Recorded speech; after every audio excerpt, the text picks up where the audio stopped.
Good morning and welcome to the MODUS Online Darts Live League for a Monday. We have a fantastic new lineup for you today. I am Paul the Asset Nicholson and I will be your Sherpa on the darting mountain of the next 6 days. And I am particularly looking forward to what we will see today because it is our first dose of seeing some of these great talents from yesteryear and currently, of course. We're going to start with the English MAD champion, the belt holder for England, which is the Dazzler Darryl Fitton against Barrie Bates from Wales. Remarkably, these two have never met. An incredible amount of experience between these two, and they've never met in a ranked match. I'm sure they've probably met each other in an exhibition down the road somewhere, but it's not just these two that we've got the pleasure of seeing this morning, or indeed afternoon or night time, wherever you're tuning in from, whether it's your favourite bookmaker site or via the Online Darts YouTube channel. We will also have Richie Burnett and Robert Thornton, who will do battle in game number 2. And then we have Jamie Caven, one of the best players to have graced the PDC circuit in the last 15 years, picking up lots of titles against young Joe Davis from just down the road from here in Brighton on the south coast. So the aim of today is to grab as many wins as possible. 2 points for a win. And of course these players, all 6 of them, will do battle today, tomorrow and on Wednesday. And the end of the 3 days, whoever has the most points, and of course the better leg difference if needs be, they will go into Saturday night's finals, which was won in week 1 by Scott Marsh. 1-3-3. If you do not win the table over the next 3 days, 62. and you finish either 2nd or 3rd in the table, you will then progress to Thursday night's action and Friday night's action to play an opportunity to get into Saturday's final there. If you finish in the bottom half, you will then play 60. Thursday and Friday daytime to try and get into Saturday's finals. But for the next 3 days, we'll focus on these 6 players and see what is possible. Darryl Fitton with a very tidy start in this one, leaving a finish after 12. Treble 18, possibly the target. And still the target. 42. Barrie with a bit of a slow start here, just finding his range, but that's better. 83. Still not on a finish.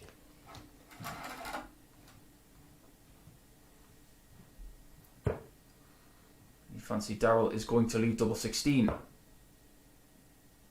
A central single.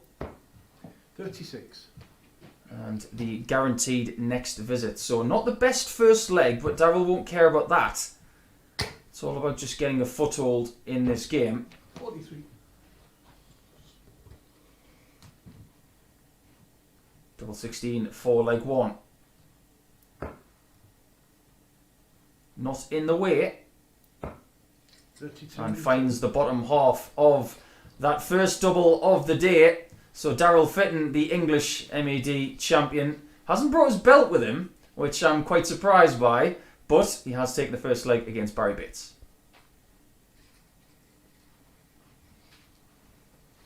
No panic stations for Barrie in this best of 7 match, of course. You can see on our graphic there, that it is best of 7 legs.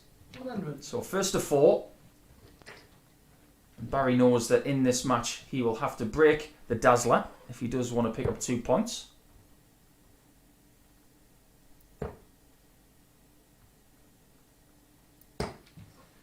$77. I think Barrie's achievements within the PDC system can't be underestimated.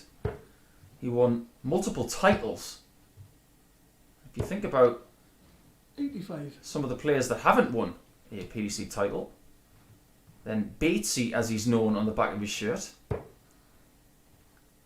should be commended for the achievements he's had in the game, and he's not finished yet. He's only just come 49. off a 2-year stint on the Pro Tour. Wasn't able to regain his card.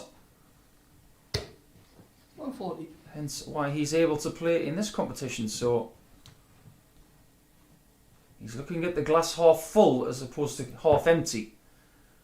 And will hopefully take this opportunity to gain some form. 28. Darryl Fitton, now 58 years of age. He's one of those players that we 60. think are eternal. They've been around forever, and we don't want them to stop. Well, we look at Martin Adams, who had a very solid week last week in the Modus Online Darts Live League. 140. Darryl's not as old as Martin, but they're still very, very capable dart players. No ton plus finish there for Barrie, 100. but he has the ideal setup of double 8. This is an improved leg, not just for Barrie, but overall for both players, leaving the double after 15.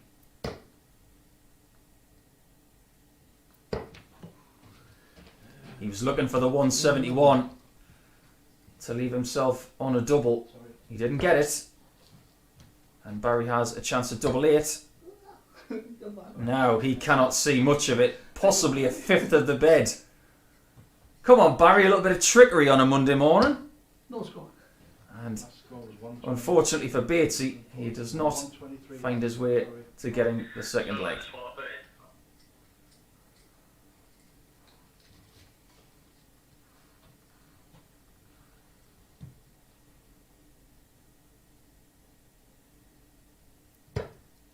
Darryl Fitton now has 2 darts at double 12 to get a break of throw. Double 6. 72. It's a big chance missed. He didn't expect that chance at the 84. He was given it, and it has now gone. Yeah, The leg has now gone as Barrie Bates finds himself a 20 dart hold of throw. It's even after 2 legs, and it's a little bit scrappy at the start of this one, but you'd expect that as they find their way in this match. Darryl looking to respond, and so far we haven't had any breaks of throw, but it's very difficult for some of these players starting out today because they haven't had a great deal of competitive action. 46. Just talking to Jamie Caven a little bit earlier, he was telling me he hasn't had any competitive action for a period of months because he was advised not to attend Q school for medical reasons. So maybe the players who went to Q school, which wasn't that long ago, just over a month ago, maybe they have a slight advantage. 180. And there we have the first maximum from Darryl Fitton, a man who was noted for maximums, especially in his heyday of winning 81. 2 BDO major titles. He did, of course, win the 2016 World Trophy. You'd have to say that's probably the highlight of his career, alongside winning the Finder Darts Masters back in 2009.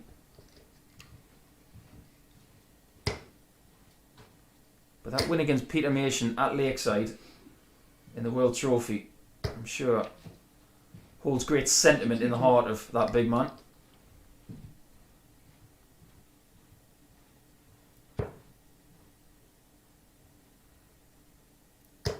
Did, of course, beat Peter Mason in that final, who 100. a year later went on to win it himself.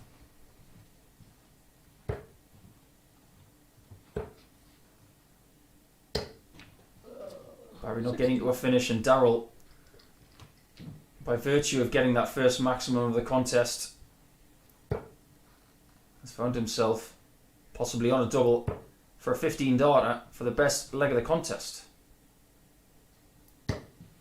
78 in 3. Much improved 15 darter it is for Darryl Fitton, and if he does more of that, I think Barrie Bates has got to start finding something here Otherwise, it'll be 2 points for Darryl Fitton. Much for Barrie to mull. And I'm sure the players that we're expecting in the next match will be sharpening their weapons and sharpening their mindsets to get ready. It's probably my game of the day. And I know it's early, but I'm starting to get excited about the prospect of seeing Richie Burnett and Robert Thornton, two of my favourite players to watch over the course of the last 15 years. 140. You just get the feeling that Darryl is starting to settle into this. And Barry's going to have to start finding that first dart so he can take some pressure off darts 2 and 3.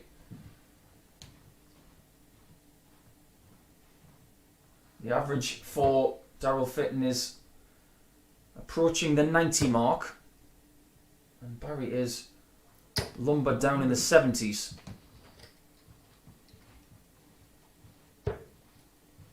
If you are choosing to have a little flitter on today's games, please do so in a responsible manner. And don't forget about the website begambleaware.org. This is really, really good from Fitton. 140. And I'm surprised that one didn't just nestle into that little gap that was created with darts 1 and 2. 60. But he has given himself a very, very big gap here to get the first break of throw. Doesn't have to go bullseye if he gets the 51. And that is taken out of play. Has options from here. 97. That was one of them. What a beautiful dart that was. Just to bypass the blocker dart on the 60. He did, of course, have the option of the treble 16, early double 18. 66. But he obviously wanted to leave double 12. The gradual improvement continues if he finds it here. Double 6 again. Very, very good indeed. Back-to-back 15 darters for Darryl Fitton, and he is looking very strong in this one. Barrie Bates is in real trouble. Has to reel off 3 straight now if he wants to get the 2 points.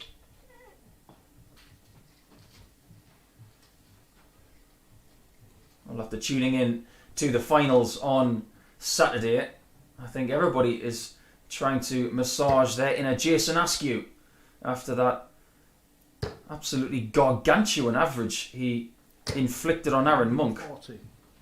where Jason put in a very close to world record performance against 140. Aaron Monk, who had a very good first 3 days in last week's league. He was the points vacuum on Monday, Tuesday and Wednesday.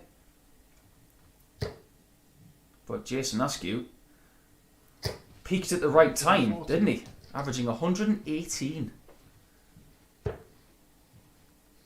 When you put in a performance like that, you do ask yourself the question, is that the best game I will ever play? Well, Jason is fairly young, so he'll be hoping he can improve on that. Some of these players today would love to have that statistic, as long as they get the 2 points, of course. And Fitton here, who has a match average of over 90 now, and has played very well the last 3 legs, has made it very, very difficult for Barrie. Second leg in a row, he has left 121 after 9. That's incredibly strong scoring. He's not going to finish this game on the bull, 57. but he'll be happy just to finish it. And could potentially do it with 3 consecutive 15 darters. 58.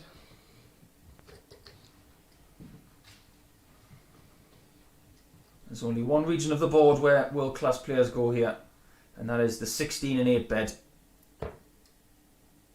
Another one of those singles for the double to finish the match off, and that is exactly what Darryl Fitton has just done.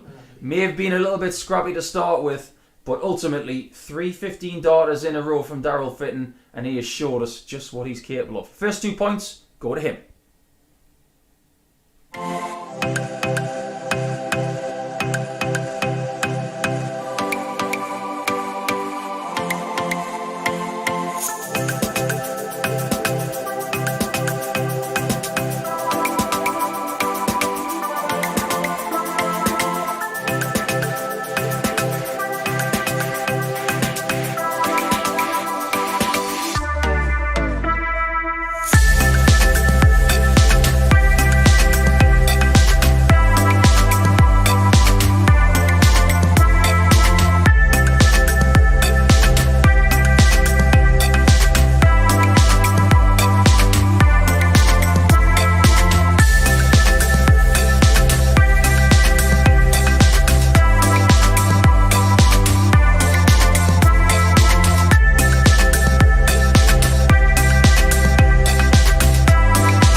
We don't take big breaks on the MODUS Online Darts Live League, and we are back straight away with this absolutely tantalising contest. We have multiple major winners right here in the form of one of Scotland's best ever players and one of Wales's best ever players. So, without sounding too callous, if you don't like the thought of this game, then you just don't like darts. Robert Thornton, one of the all-time greats, in my opinion, and Richie Burnett, unquestionably one of the all-time greats, and two of the best characters of the sport of the last 25 years. They'll now go toe-to-toe in a best-of-7 match to see if they can join Darryl Fitton on 2 points after one game. Burnett and 43. Thornton currently not on tour, of course, but that does not detract from their ability, and Richie Burnett has recently played at the UK Open, 41. so you think maybe Richie might have the upper hand form-wise because he's been surrounded by competitive players a little sooner, but Robert Thornton rebukes that by hitting his first maximum in his second visit. 60. We have a little saying in darts: never put Robert in the corner, because the moment you start thinking that Robert Thornton is finished, that's when he tells us he is not, by doing something on the dartboard that basically tells us, I'm coming back. This would be a very good vehicle for Robert Thornton to find some form, prospectively ahead of some Challenge Tour action later in the year. And Thornton is doing very Thornton things at the start of this one. He's playing heavily on the treble 20 and he's leaving tops. It's what he does. Renowned as one of the best tops hitters ever. And 1. And there you have why. Because it only takes him 1 to take that double top. It takes him no time at all to go to the hockey as well. So when he cut to me, it's not going to take long for Robert to start leg 2, because that was a fabulous start in 13 darts.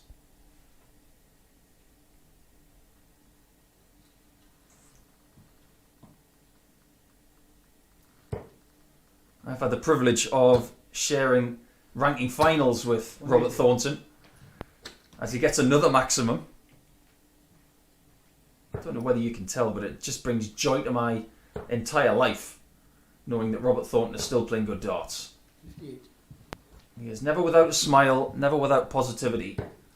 It's not been an easy couple of years for Robert for professional and personal reasons, but he is someone who 57. always takes his angst out on the dartboard and plays darts when he's happy as well. He's a subscriber to one of my little mantras, that a dartboard never talks back. but it always listens. Causing big problems for Burnett 58. at the start of this match. I genuinely thought that this match could go 7 legs, but the way that Robert has started, 81. Richie's got problems. Richie did, of course, at the back end of last year challenge for the Welsh MAD title and lost out to Jim Williams, the champion. We did see, of course, the Eliminator a couple of days ago where Jamie Lewis has found his way to a title match with Jim Williams, which will be coming up very soon. Thornton for 136 is probably looking at the 19s. Treble will leave tops again. 58. But on this occasion, he cannot leave tops after 12 darts.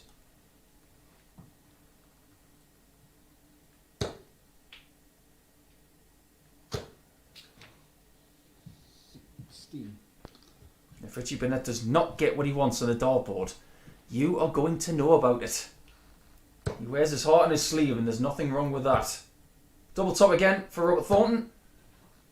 58. This time he misses, but he has the bonus of another visit with Richie north of 170, of course, the maximum finish. He'll be hoping he was on 170 right there because he got the 2 treble 20s. But it's double 10 for Robert. 2. Doesn't miss the double 5 and he does double his lead. This is looking very good from Robert Thornton at the very start, the all-time great. And Richie Burnett has got real issues being down 2-0.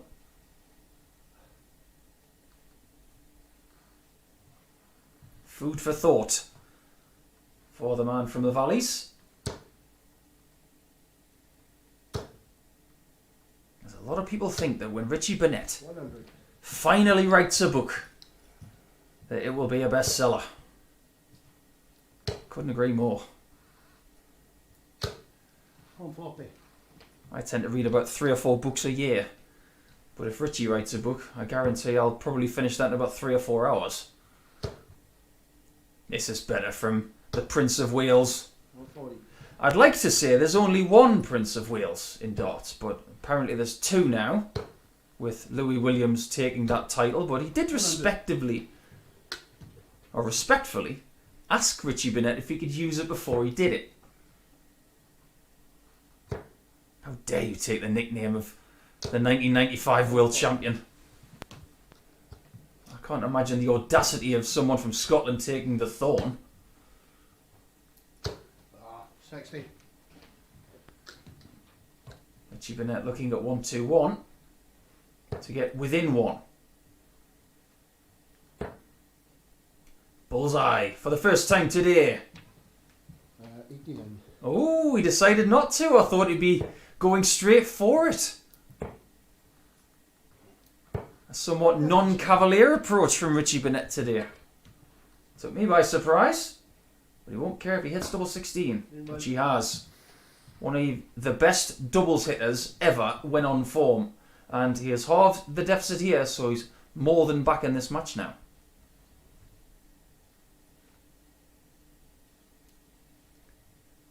With the 2-1 lead, Robert Thornton will throw first in this one. He will expect to be 3-1 up after 4. Just to communicate the rules, of course, 140. about the next 3 days, when we tot up the points as to how many players and points we've got over the 3 days and who will progress to Saturday's final. Well, whoever's got the most points will obviously go through, but apparently 140. it's possible that someone could have the same points as someone else come the end of Wednesday's session, so we have to split them up somehow and we have to use leg difference. Now, what happens if the leg difference is the same? We then have to go to the head-to-head record. And of course they will have played each other 3 times, so we will have 97. a definitive split between said players for those reasons. One player will go to Saturday's final, But if you do win the first phase of this week in Group A, it's no guarantee of success, as Robert will surely look at the 10 84. and does negate the option of the bullseye like Richie did in the last leg. We saw with Aaron Monk last week. He won Group A, but wasn't able to get the title. Tops for Thornton. This is on the underside. For the second time in the match, he's missed 10s on the inside, but has not missed double 5 at all in this match. So we say that don't put Robert in the corner. Well, don't leave him on double 5 as well, because he's looking pretty sharp up there. 3-1 Thornton. Richie Burnett now is in the same position as his countryman was in the last match. Barrie Bates was 3-1 down to Darryl Fitton.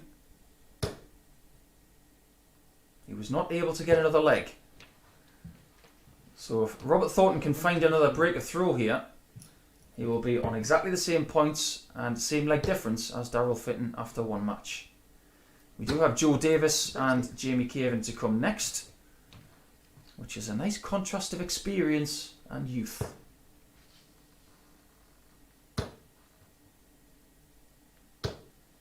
$100.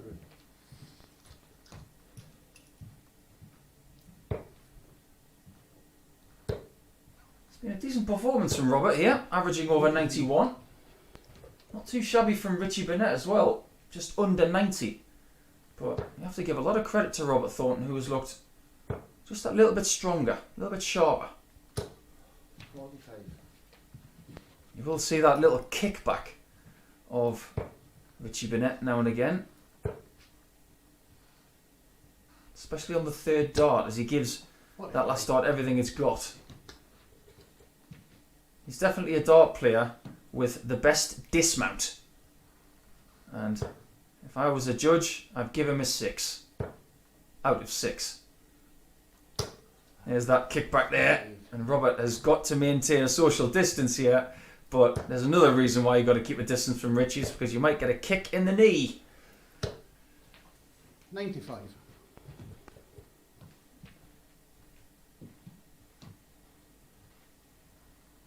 Many a dart player at the minute has been utilising the spectacles or possible surgery to correct their vision.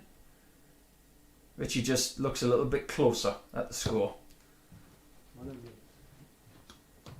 The ton leaves him on 78, 140 in front. And Robert's been in a nice rhythm this morning. 40. And there's evidence of it, leaving himself on the 78 in case Richie can't take it out. Left hand side of tops, surely, and that is a beautiful dart there from Richie Burnett. And you noticed the lack of time between dart 2 and 3. It's almost like he knew where he was going, he knew the plan, it was executed, and it's 3-2 to Thornton now. And Richie Burnett is still in it.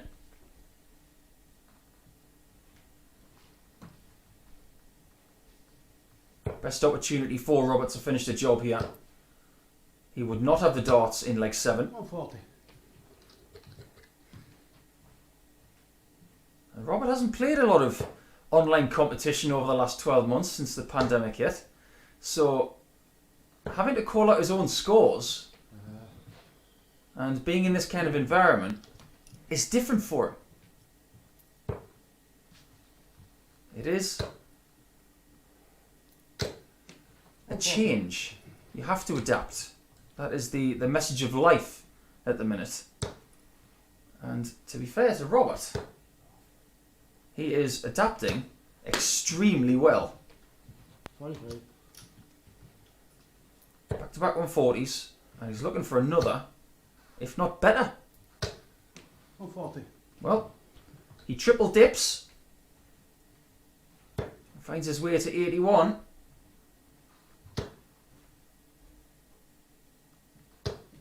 Got company in the 180 department though. Very, very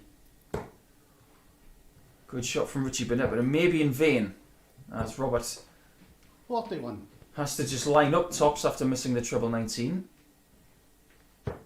Could have finished this match in 11 or 12 darts, but he will have your hand off for a 13 darter.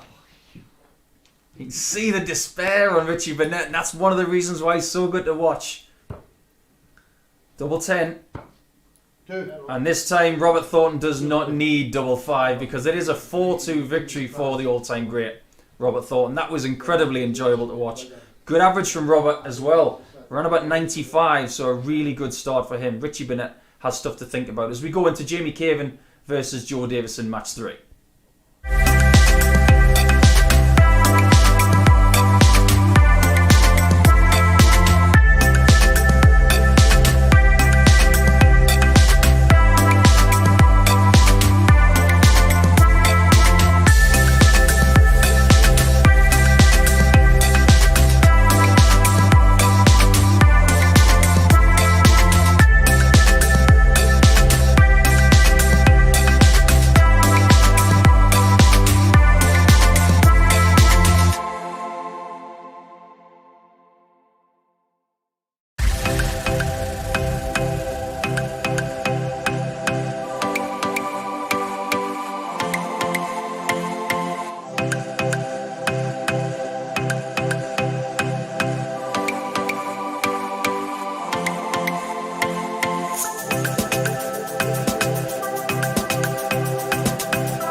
Welcome back to the Motorsports Online Live League, and this time we have a contrast in experience.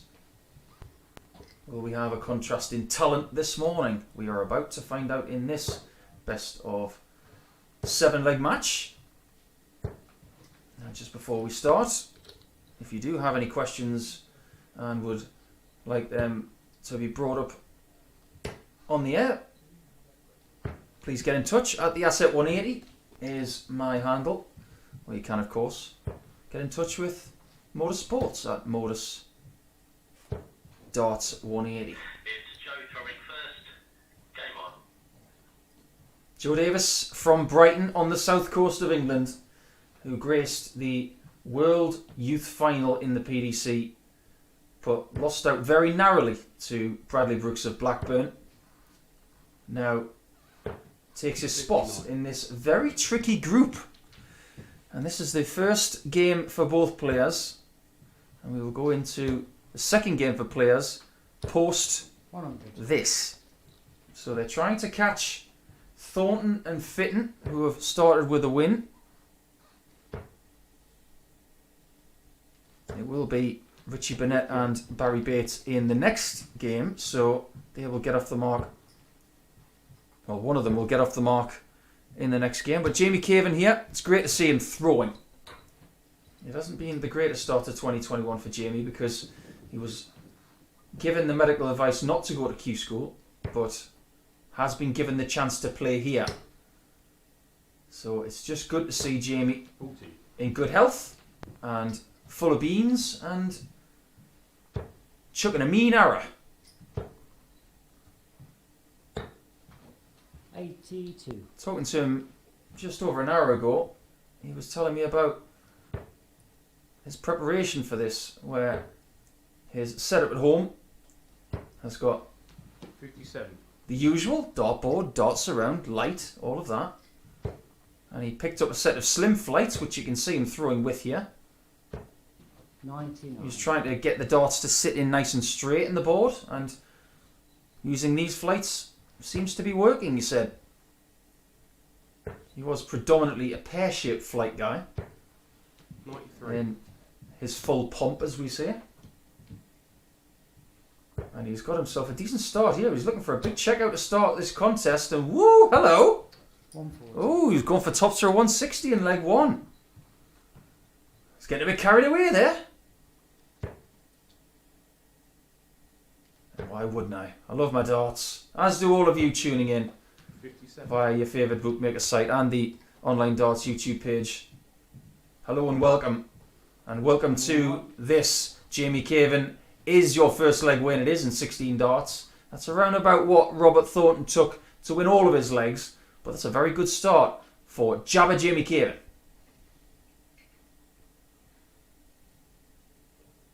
I spent a lot of time with Jamie in my career as an analyst, as a brand ambassador, and of course as a player.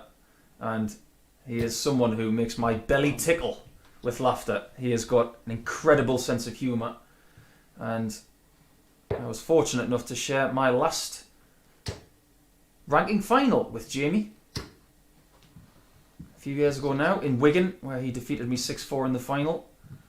But it cannot be underestimated just how talented Jamie Caven is. Originally from Leicestershire, of course, now resides in Derbyshire, the neighbouring county, with his wife Debbie and their dogs. 60. But Jamie's success in PDC darts can't be underestimated, like I say. He's won in many different countries. He's won in Canada, in Austria, in England, Ireland. He's won all over Europe. You talk about PDC titles these days being in places like Bolton, Milton Keynes, Wigan, Barnsley. Well, Jamie Caven has won around the world. 140. And he's looking more likely to win this one, as he has started very buoyantly. Joe Davis has struggled at the beginning of this match, but I'll give him a bit of confidence. Treble 19 has worked very well there. Double 8. And Jamie Caven is not taking his foot off the gas here. He's actually improving, and maybe a little shot of adrenaline before this game began is just making him play a little bit better. So Jamie Caven has a 2-0 lead.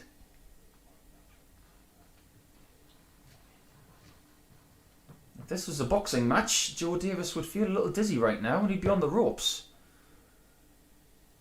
One break of throw for Joe, and he will be back into this, but first and foremost, you cannot allow your opponent to get to 3-0 up in a best of 7 match. 61. For a lot of you who are tuning into the MODUS Online Live League this morning, you may be new to darts, and if you are, welcome. We want you darts fans. We just want to show people how entertaining this sport can be. Well, you might not know a lot about Jamie because he hasn't been at the forefront of world darts over the last few seasons. You might not know why he's called Jabba. It's because he's diabetic. It's a play on that. You might not even know that Jamie Caven is blind in his right eye. 94. It makes for an amazing story, considering the talent that Jamie has. And he does have a book called The Way I See the Game. Another play on words.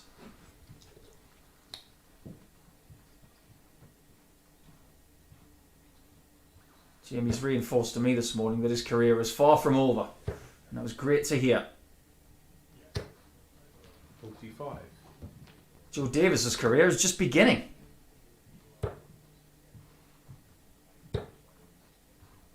Pressure could be applied. 140. It has been. He's got himself to a finish, but you'd much rather have 125 than 141. That's not bad, because it leaves 107. Unfortunately, the second dart was way from its target. 57. And Jamie will sniff an opportunity here. He might have 6 from 141. 25 to only double 18. Well, he might look at a treble here. And that is a great approach. Really playing well here, Jamie Caven. And somehow Joe Davis has got to find some sort of foundation in this match. Double 16. First shot at a double. 52. You never know. The way Jamie's playing, that may be the only shot he gets at a double in this match. Double 8 is now double 4. Doesn't hang around. 14. And you have to say that that's the worst case scenario when you're on 16 with 3 darts. You do not want to be sitting on double 1. Yeah, 16 and 1. Nothing for Joe to worry about in that department because he's not on double 1. He's just hit double 8 just to bring this to a 2-1 game. And for any chance to win this one, he had to win that one. So he has got himself a start. Jamie will try to serve this leg out for a 3-1 lead, which will give us 3 matches in a row where someone takes a 3-1 lead. 47.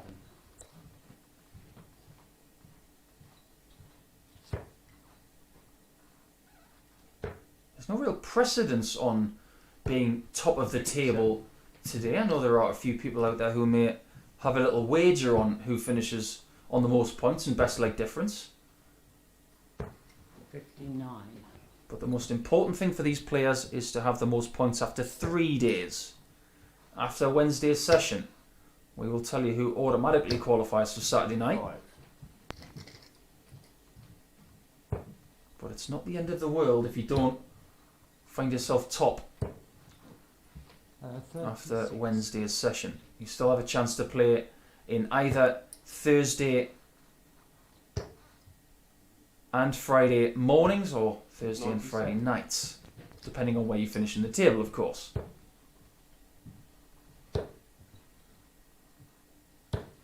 140. That's very aggressive from Jamie Caven there. On 219, and a lot of people might have suggested going for the 19s on that last dart, 17. but Jamie's always been an aggressive player. It's a very organic action. Little twist of the dart before it's delivered. And it's worked in his career many, many times. He's not on a finish this time, so maybe Joe Davis is starting to sneak back into this one.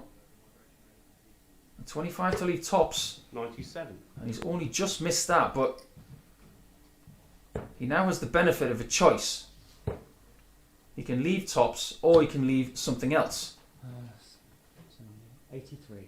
We shouldn't take for granted that he will leave double 16 or double 8, but the likelihood is he will. Tops it is.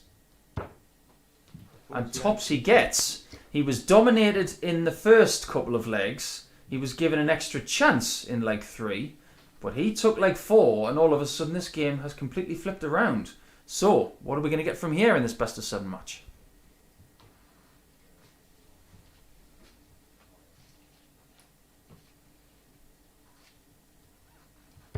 Slow start for Joe, finds himself back into the match. Fast start for Jamie. 130. The chance of 3-0 has slipped by. And you get the feeling that Joe Davis is starting to feel a bit more confident now. We could be in for a cracking end to this one. Average for Jamie currently around the 87 mark, so that has dropped around 6 or 7 points. Joe's has come up from the early stages by about 15. Touching the 80 mark now. 140. Better from Jamie there. And Joe is looking for the 140 to leave 170. He may get better. 140. Well, he gets the 140.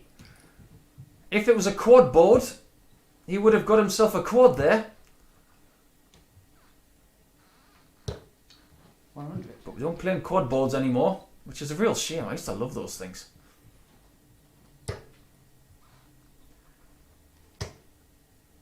Bullseye for a big fish. And he doesn't get the fortunate miss on the skinny 18, but he does have another visit to take a very unlikely lead. 85. Jamie would have fancied his chances for a big victory a couple of legs ago, but now he is hoping to get another chance. Joe Davis looking to close this out on double 8 for a 15 darter, and he has given Jamie a chance back. 41.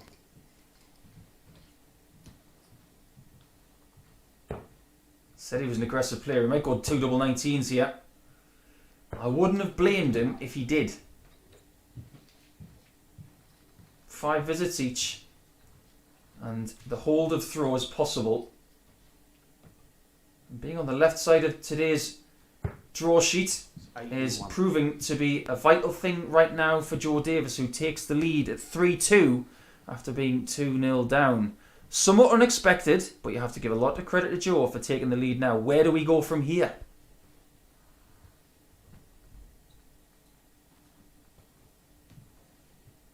You wouldn't blame Jamie if he was feeling a little shell-shocked. He was cruising 137. at 2-0. And knowing Jamie as I do, he does like a cruise. He's been on a few cruises.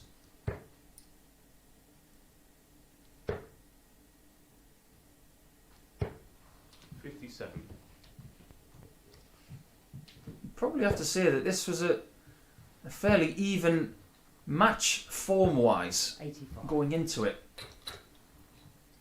Joe's probably had the opportunity to play more in the way of competitive action lately. 100. But you know what they say, there's no experience... No, well, if I can get it out right. There's no substitute for experience. And Jamie has plenty of that, not only as a seasoned PDC professional, but also as previously one of the best youth players on the planet. 100.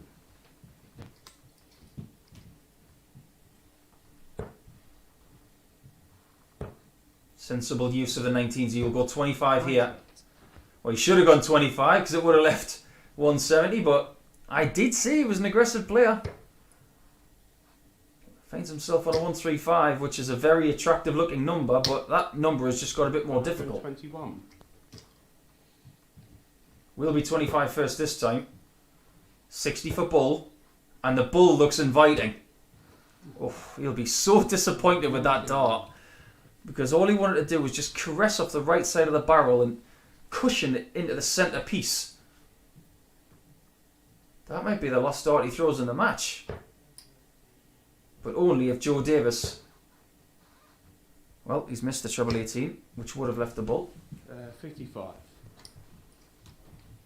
To keep things alive, Jamie needs to glance that into double 18, somehow off one of them, and has chosen door number 2. So he had one guide, he had another guide, and he chose door number 2.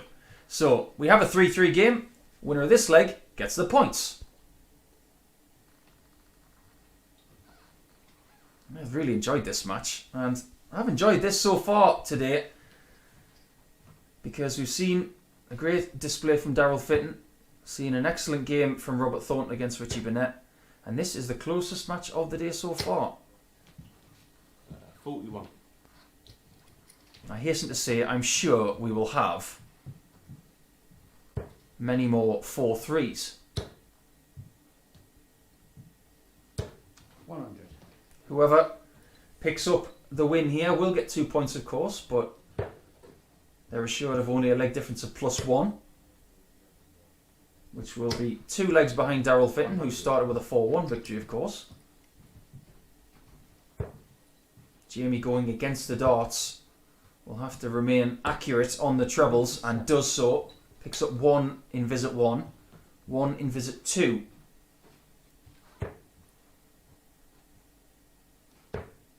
Trebleless visit here, and it's Jamie Caven who will be favourite. 58. And Joe will have to be crafty from 302. He may have to use the 18s when he returns, and Caven is back in the treble. Oh, he's triple dipped as well. What a time to hit a maximum. A topsy-turvy game for Jamie. Could finish brilliantly, but here's Joe Davis on the 18s. 128. Needed the extra big treble to leave a finish, and Caven's got 6 from 124. 109 left. It's got 72. Game not over yet. That is not a gimme. Davis hunting the 134. 6. Almost gets it as well. 72 for 2 points. 1 match dart for Jamie Caven. 52. Oh, and that one was a bit shouldery, I think. Came out a bit late.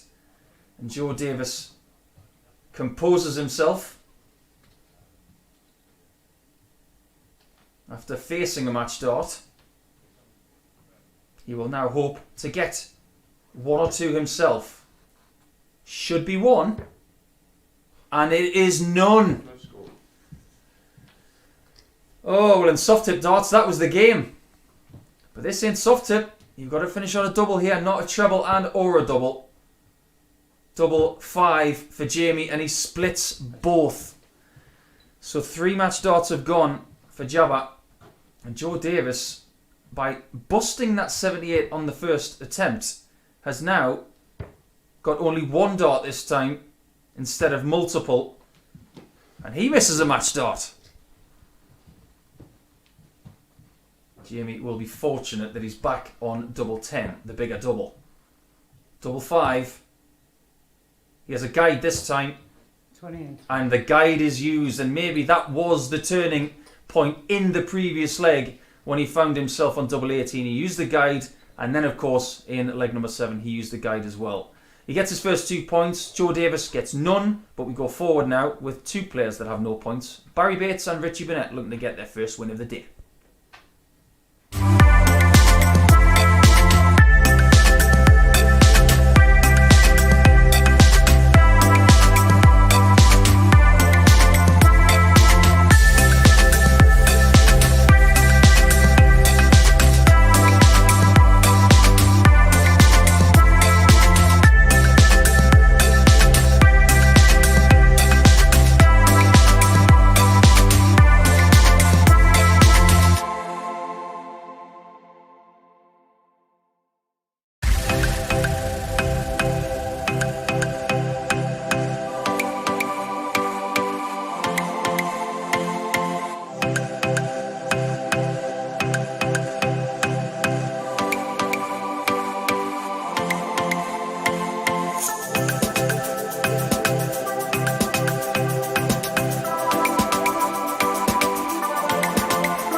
Welcome back to the MODUS Online Live League, and I think everybody's got a smile on their face when these two play each other. I know for a fact that we have plenty of people from Wales tuning in, and why wouldn't they when 2 of their greatest exponents of the dart are about to go head to head in this best of 7 match. Much a bit of banter between the two, but that will be swept to the side in the next few seconds as they battle for 2 points because they were unable to get 2 points in their first game today. They have 9 practice darts before they start the match. And both players have played for their country, of course, in the PDC World Cup. Both doing very well, but not able to get the win for Wales. Whereas Gerwin Price and Johnny Clayton were able to in 2020. It seems like everything is coming up Wales in darts over the last 12 months, with of course Price becoming world champion and world number 1, Johnny Clayton being arguably one of the hottest, if not the hottest player in the game currently.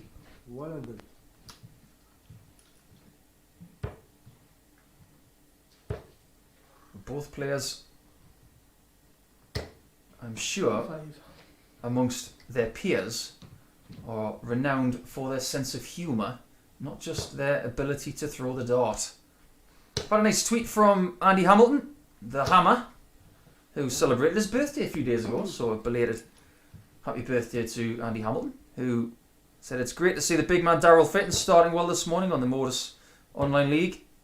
Can't wait to be allowed to start practicing again. Good stuff to see. Yeah, it's great to hear from you, Andy. Stay safe, and I'm sure we'll see you on the PDC Pro Tour next month. So have a nice day, Andy. 45. As for this one, you have to say that Richie Burnett played a little bit better in his first game than Barrie did, and he's starting to struggle, is Barrie.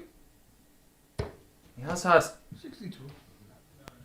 a lot of things go against him in the last few years, even though he did get his tour card back 3 years ago. 100. Barrie has struggled with things like arthritis in his hand and problems with his ankles and things like that, but it doesn't stop him. He's an unstoppable wrecking ball, is our Barrie.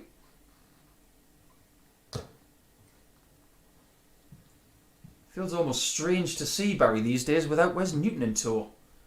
They were thick as thieves back then, around 2009 to 2014. But 1-4-1 here for Barrie is not going to go. And Richie Burnett is looking for 99 red balloons. It's 99, bud.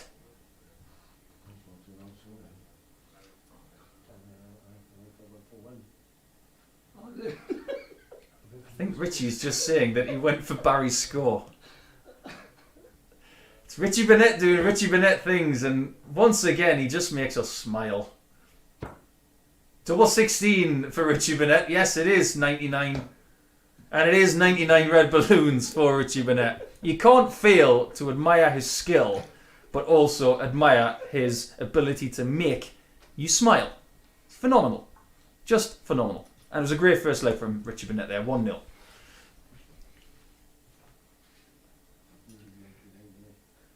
Still debating it, and he will do until the cows come home. But Richie, you're 1-0 up. I have to admit that when I was informed of the players that I was going to be commentating on this week, I looked at this list and said, this is tremendous. Entertainment personified. 30.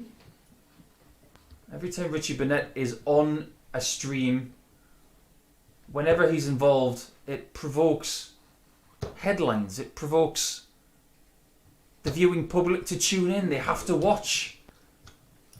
He's still got something.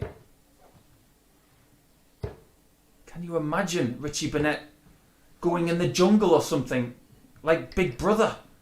It would be extraordinary. But for now, we'll just take Richie Burnett on the hockey because that's enough for us. 60. He is, without a doubt, the stronger player in this game so far. But we did see in the last one 100. with Jamie Caven and Joe Davis that even when you're sitting on a double for 3-0, there is no guarantee that things are going to go your way entirely, as we saw Joe Davis eventually miss a match dart.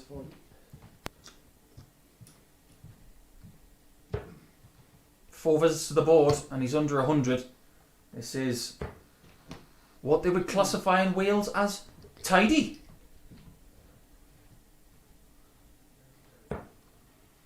Double 19. Well, he has the option of splitting this. Double 16. And he has hit pretty much the exact same puncture mark as he did in the first leg. So it's 99 and then 95. So he's just hit 95, which is the year he won the world title. So very apt for Richie Burnett. 2-0. Halfway to victory. And Burnett wants to get himself into today's daily race and, of course, get himself on the points table. There'd be no better way to do that than potentially winning this one 4-0.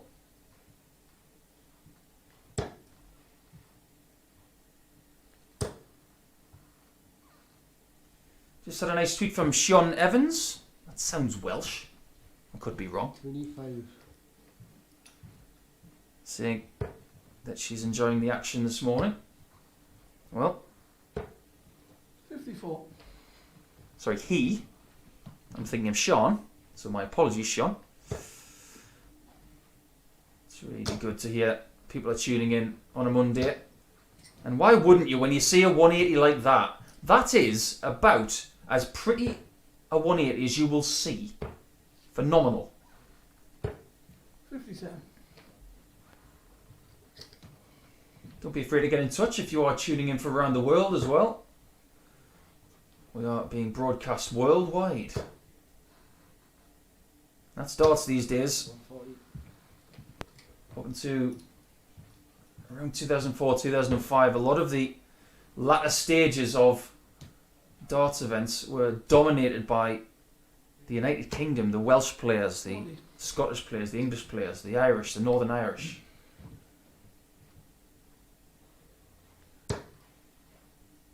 But now we have players from all around the world and fans from all around the world. Barrie has really struggled in this one. And he's not able to get much of a foothold. It's a better visit from him, but it doesn't get him to a finish. Richie on 56 after 12 and is looking for another leg in 5 visits. And on the doubles in this match, Richie Burnett has been particularly pinpoint. Double 16 has been good to him, and now double top is starting to work. Watch out, everybody. I think Richie Burnett's on the charge. This is a good performance from Richie Burnett. He's averaging just under 96. And what we all strive for as dart players is consistency. 41. I would all love to average at least 96 every game. Well, if it was that easy, we'd all be playing.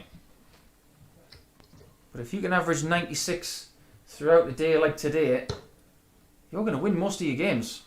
It's going to take somebody really, really good to take you out, especially when Burnett is in this kind of buoyant fettle.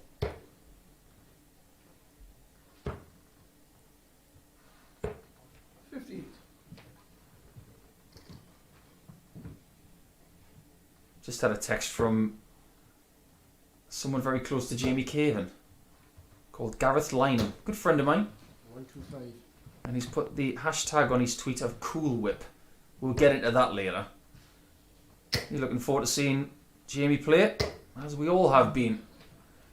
But this game here so far has been dominated by Richie Burnett.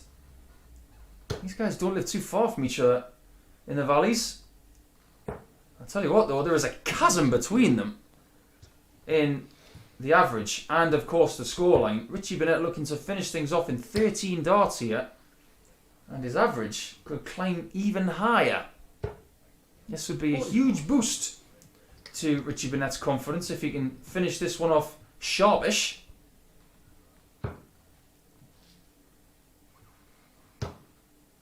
Double 6. And he has found double 6 with a beautiful shot on the 3 o'clock position on the dartboard. That's 4-0 to Richie Burnett, so he is in the race now, and that pretty much erases all of the stuff he lost against Thornton earlier.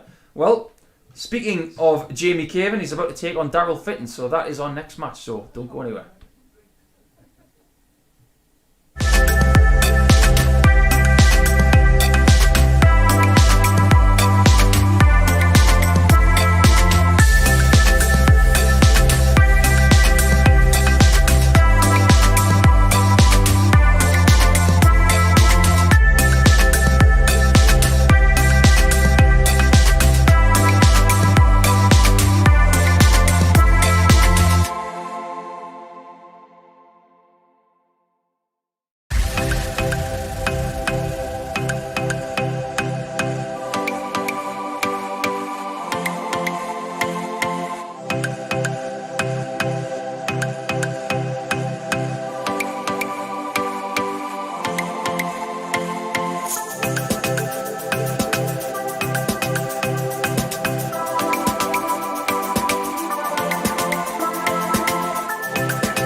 And just like that, we have come back for game number 5 of today's 15.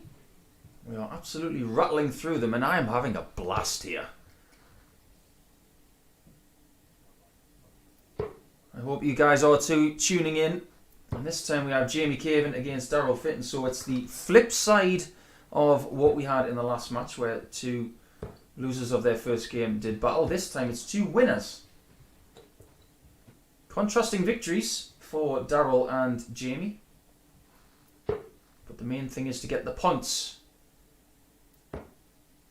And now that Richie Burnett has found a 4-0 victory to negate his defeat against Robert Thornton, he is now in the race with 2 points and +2. But top of the table at this early stage is still Darryl Fitton on 2 points and +3.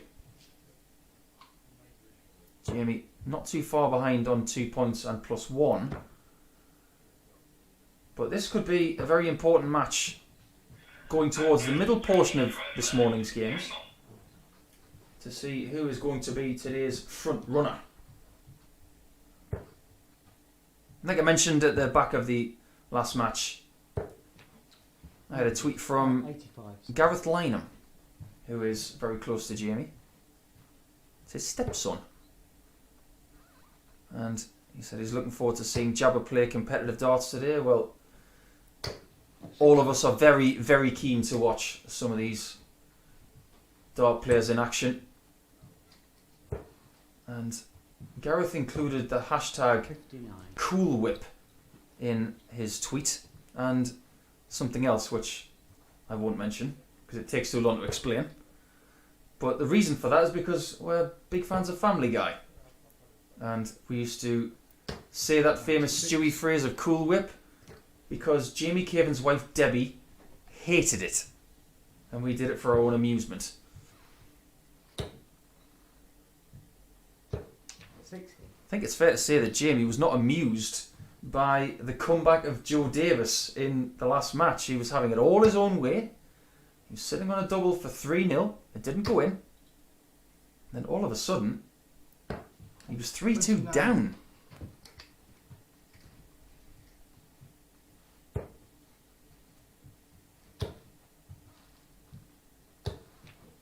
$100. You can see from when the darts hit the board that Jamie's darts are quite bulbous, very similar to Darryl Fitton's actually. You can see that the predominant weight portion is in the middle, but they taper to the end to allow them to be so close together when they're thrown well, just like he's done there for his first 180 of the contest. 125. That's much better from Jamie there, to leave 72 after 5 visits to the board. Now Darryl's looking for the 96 approach to lead tops to maximise pressure. Well, he's got something just as good. Pulls it into the double 16, which leaves him on double 12. And Jamie gets the shot at tops. Okay. 52. And not the first time today where he's pulled the dart low on the top shot. Fitting for double 12.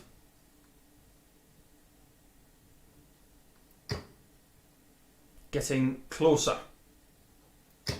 No score. And not able to find the double 12 with all 3 darts. So Jamie, who has had issues on double 10 today, will have to try and find a better line. 21. And that is a much better dart. 19 darts from Jamie Caven to start this one off. He had to dodge 3 darts from Darryl Fitton, but ultimately he does take a 1-0 lead in this game where both players are looking for their 4th point in 4.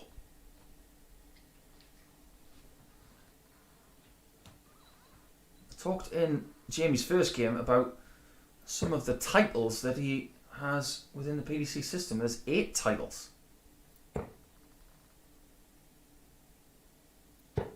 57. There's actually 7, my mistake. I'm trying to give him extra credit.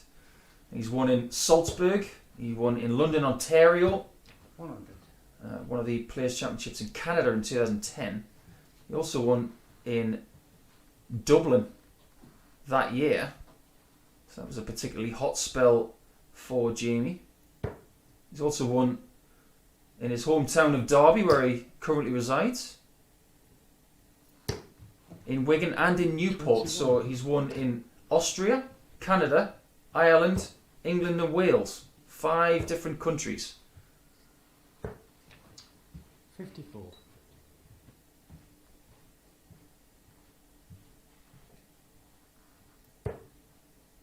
It's a bad first start from Darryl. Not a bad dart, it's just dipped a little bit at the end and it forces him to go south. But when you're as good as Darryl Fitton, you go and find 114 points down south.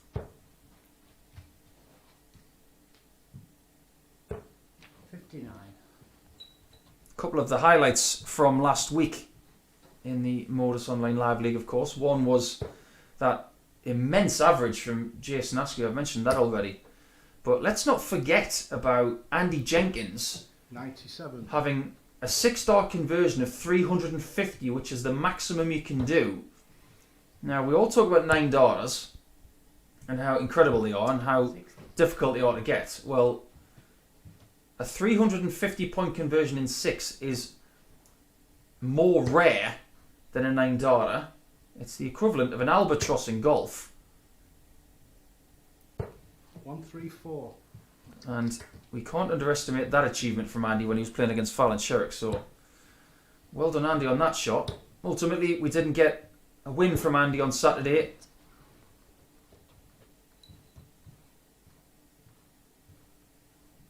But he had some big highlights in the week as Fitton looks to equalise on tops.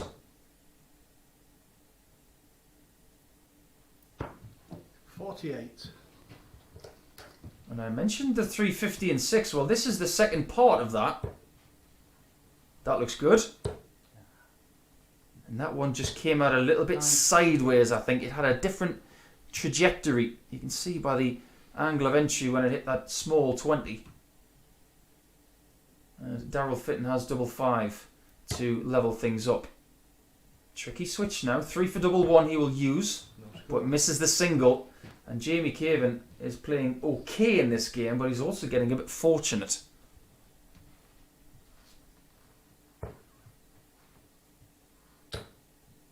Double top. 32.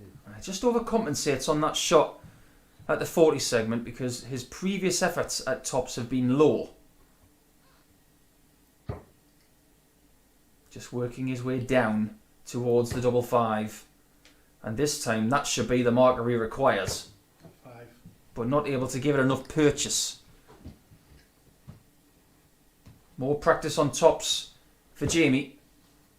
And that is a beauty of a guide. 42. And you can see that he used it.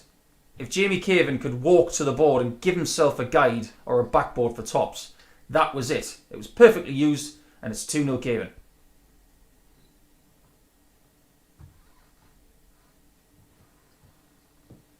The MAD English champ Darryl Fitton will feel a bit sick about that leg. It was in his hands the whole time 58. and he relinquished it. He could potentially relinquish his spot at the top of today's table as well if he loses this game. 140. But the one thing that is synonymous with Darryl Fitton, apart from one of, if not the best walk-on 59. in the history of the game, and I don't say that embellishingly because it genuinely is, it's the scoring power. The ability to put these darts so close together. Thanks for that little segue, Darryl. 177. Oh, I love it when they prove me right. You make me look so good, Darryl. He's making himself look good. Those 2 darts in the treble 20, the precursor to the 57 shot, were magnetised. And he's done it again. How do you do that? 136. That is such a rare skill to be able to find that gap of probably a millimetre, if not less. 92. A display of darting prowess that we shouldn't take for granted. 16 for double 16 to deny Jamie Caven a shot at the fish. Put the jam in the sandwich. 48. Well, I should have said the spinach because it was a green bit. It is 2-1 to Jamie Caven now, but what a leg that was from Darryl Fitton. Littered with scoring ability. And this time he doesn't make the mistake on the double.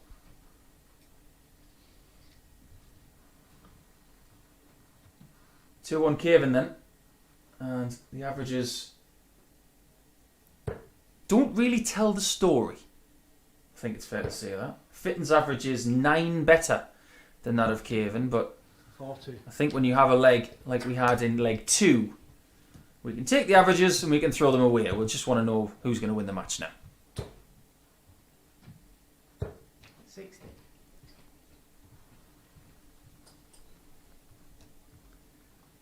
Just had another tweet from Sean Evans, and he's put a Welsh flag in the tweet, so I'm guessing he's Welsh. Apologies that I didn't look at your profile first before I said he or she. That's my mistake. I do apologise. So please don't hold me account for that one. But it is my fault. Hope you're enjoying the action, Sean. And I hope I've said that right. It wouldn't be the first time I've said a Welsh name wrong. We've also got viewers Andy McCardle tuning in. And James Fairhead as well. So thanks for tuning in, guys. Fascinating match we've got here with Jamie and Darryl.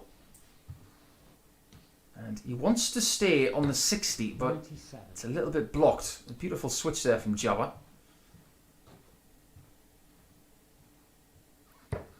Just get the feeling that Jamie Caven is from the same sort of era as Barrie Bates, 100. Wes Newton, maybe myself. The people who were prolific at picking up titles around the turn of 2010. 134. Real danger players like Dennis Ovens and Terry Jenkins. A couple of players there that don't play anymore, which is a bit of a shame. 43. Jamie's on a bogey number here, and he will not like that. But he may look at the 19s here.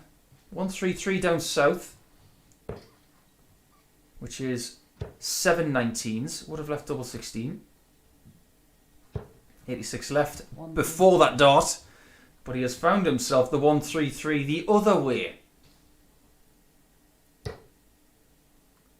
That is about as perfect a 60 as you will see. Can he match it with the double 16? Not quite. Very fine try from Darryl to take that leg in 6 visits. But now Jamie Caven is looking for a win in 6 visits himself, which is exactly what he does. And he's got a 3-1 lead here, Jamie Caven. So things are looking pretty good for him to possibly double his points to 4 if he can find one more leg. So he has 3 chances to get the points. And 2 of those chances are on his throw. So I mentioned that everything was coming up Wales in the last match. Well, everything's coming up Jamie Caven so far in this one. The average means absolutely nothing. It's down under 80.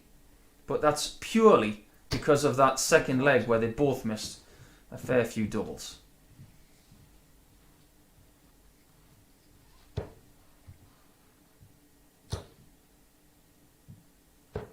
59.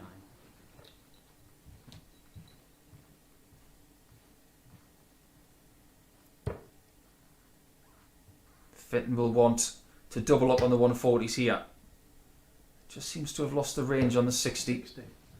In this visit, he swipes it away. That's a common reaction for a top dart player.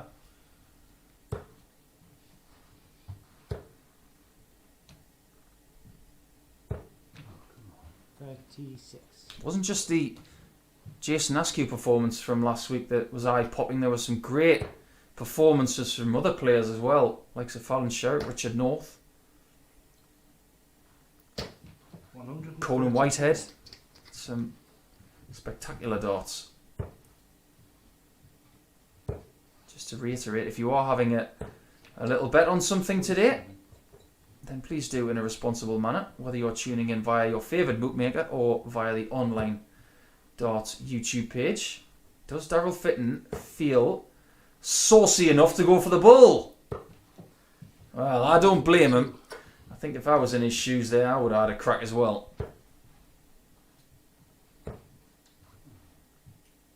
And it's looking like Jamie Caven's first chance of winning this match on throw is going to go by the wayside. Strong stuff from Fitton, who's on double 8 after 13 darts. 9 to go. Well, how did he find that gap? Just goes to show, with Caven on a bogey number, Fitton has this uncanny knack of getting the darts so close together 59. that he can find a gap that other dart players can't find. It can help you, but it can also hinder you. It hindered him on the last dart, but it doesn't really make any difference when you've got an open bed right there for double 8. Darryl Fitton just plants it straight in and he gets himself within 1.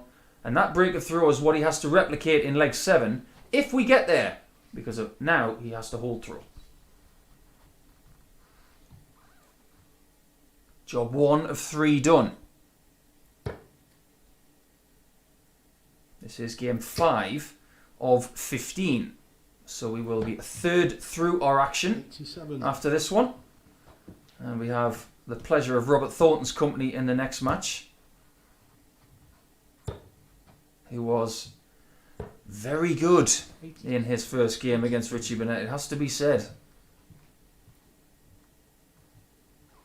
I think there may be a lot of people out there in the darting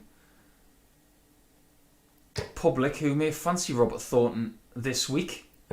59. Will he join Scott Marsh as a weekly champion?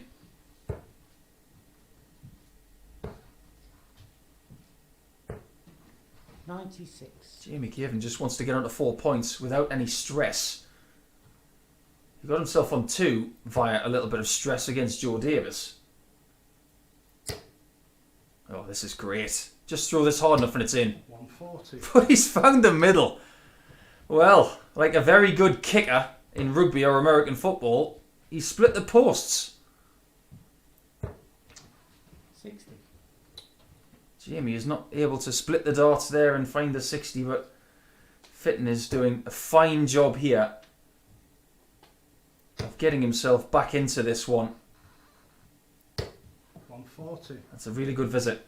He did have the option, of course, of utilising the treble 19 there to leave double 19, but we've already seen today from Richie Burnett that going for double 19 is not an automatic shot.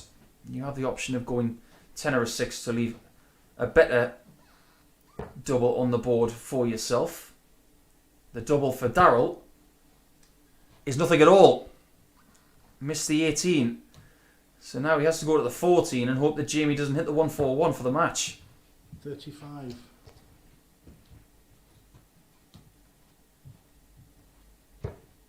He might though. He might indeed. And he has. Well, Darryl Fitton, he missed the single 18 to get himself a shot at leg 7, but what a way to finish that match from Jamie Caven. That will give him a bucket full of confidence after no competitive action in 2021. He is your leader after 5 matches. Well, Robert Thornton will start the chase, and he's up against Joe Davis in match 6.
back to the Modus Online Live Darts League, and we didn't take much of a break after Game 5. We just needed a bit of time to collect our breath after that blistering 1-4-1 checkout from Jamie Caven to defeat Darryl Fitton. But now it's up to Joe Davis to try and stop Robert Thornton.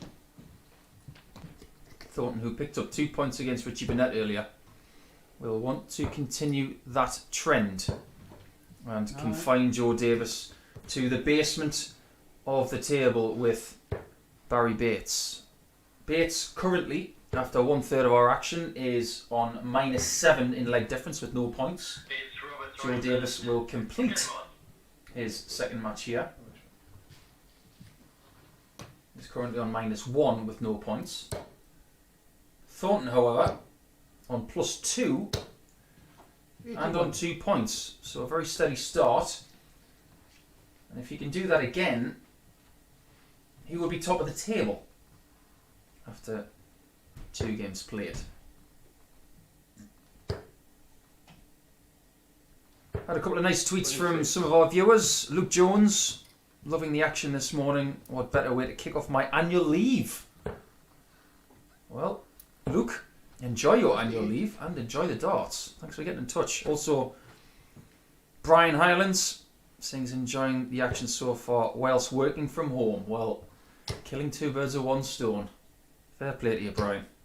140. Joe Davis got a very slow start against Jamie Caven earlier, and he knows against Robert he can't afford to do that. 60.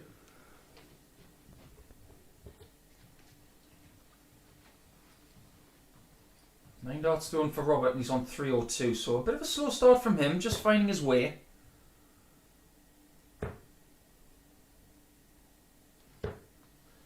$96. And Joe is in very illustrious company today, it has to be said.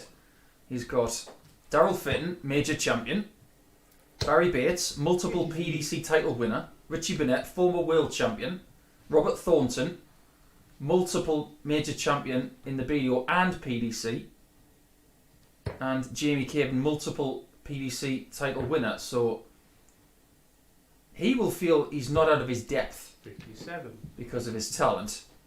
But from an experience perspective, this is a bit of a learning curve for the next 3 days. And you have to say, for Joe's sake, 133. this is a very, very good learning curve the next Something like that. few days. He will learn a lot about his game in the next 15 matches that he plays. Spectacular second dart, that. 130. From Joe. Really well used on the guide. And Thornton has got 83. Now a lot less than that.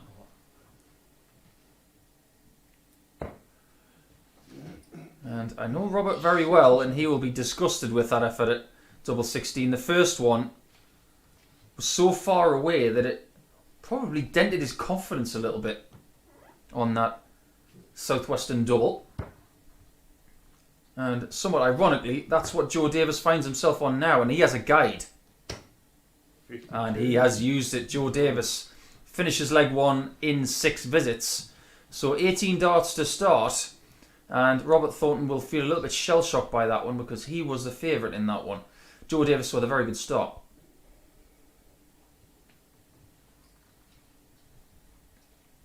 That was, of course, a breaker throw as well. You don't often break Robert Thornton's throw in 6 visits, that's for sure.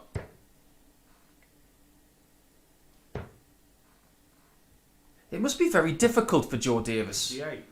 coming into professional sport because he shares a name with a very famous snooker player.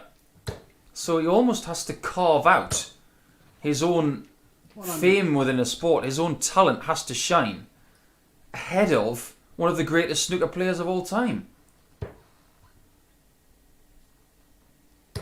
It's a bit like being a dart player and called Lionel Messi. 180. Well, that one was pretty accurate and spectacular. Very Messi-esque from Joe Davis. 100. Anyway, I'm not going to talk about football being a Newcastle United fan. Let's move back to the darts very, very quickly. should go south here, and does. Can stay there now. Good visit, good maths, good execution.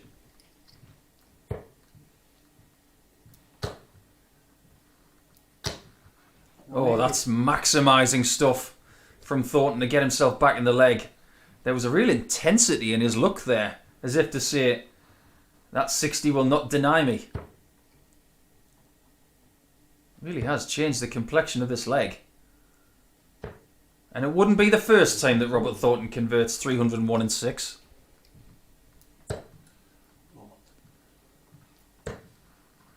Single 19.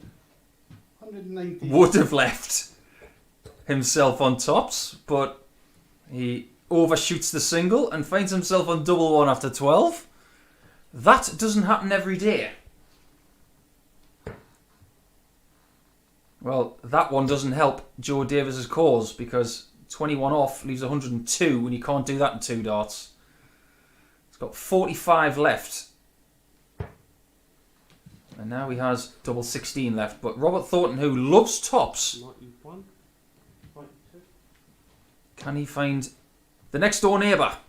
Oh, Robert. Well, when you hear, "Oh, Robert," it's never a good thing. Joe Davis is playing well in this game. But very similar to Jamie Caven in the last game, he's also getting a bit fortunate. And for the second time in a row, Joe Davis does find double 16 with dart 2 in that leg. He's doubled his lead to 2-0, somewhat unexpectedly, but it has to be said that Thornton has let this one slip so far. Can he respond?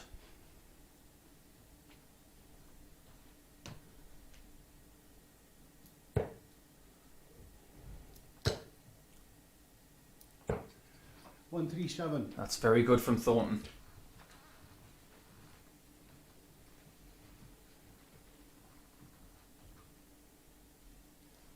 I don't have a record of these two ever having met. And you may think to yourself, well, why would they have met? Because 96. there's a big age gap between them. Well, that's not darts these days. You could prospectively have Steve Beaton in his late 50s taking on someone who is maybe 16 years of age coming out of Q school. That's the beauty of this game. Anybody can play.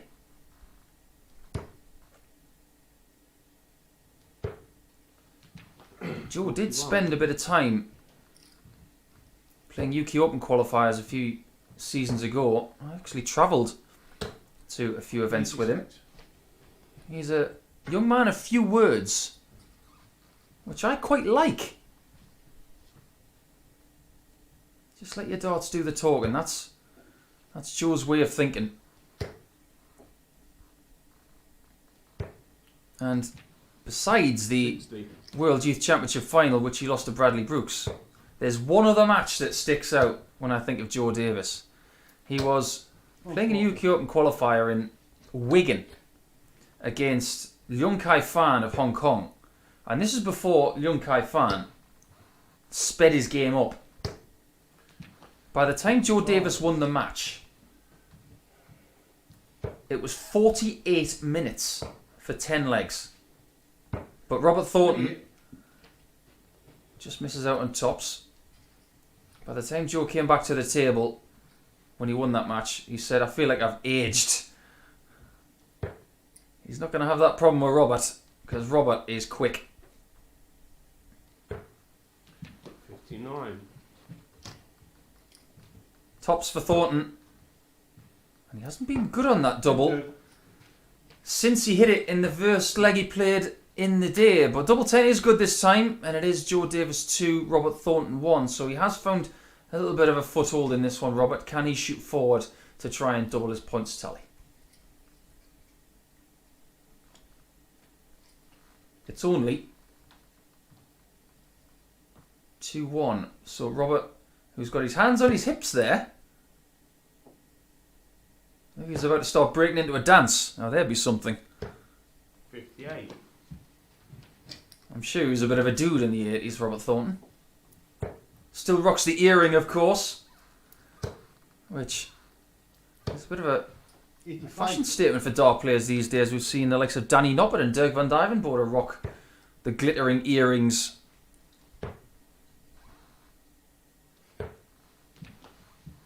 58. Joe's a bit more understated like that. He's a player of few words, and he's not a one for a whiz-bang colourful dart shirt. Just likes to be comfortable and, again, let his darts do the talking. But that's a perfect first dart for Joe Davis. He should get a 140 from here, 81. and he should be very disappointed with only 81.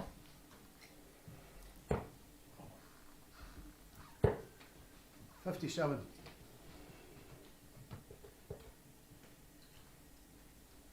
The current leader at the top of today's table, Jamie Caven, will return in the next match and play Barrie Bates.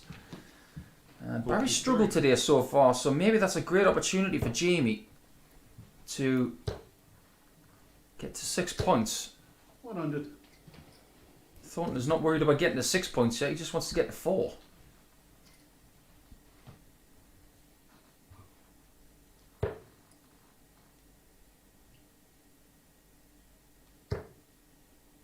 Great second dart.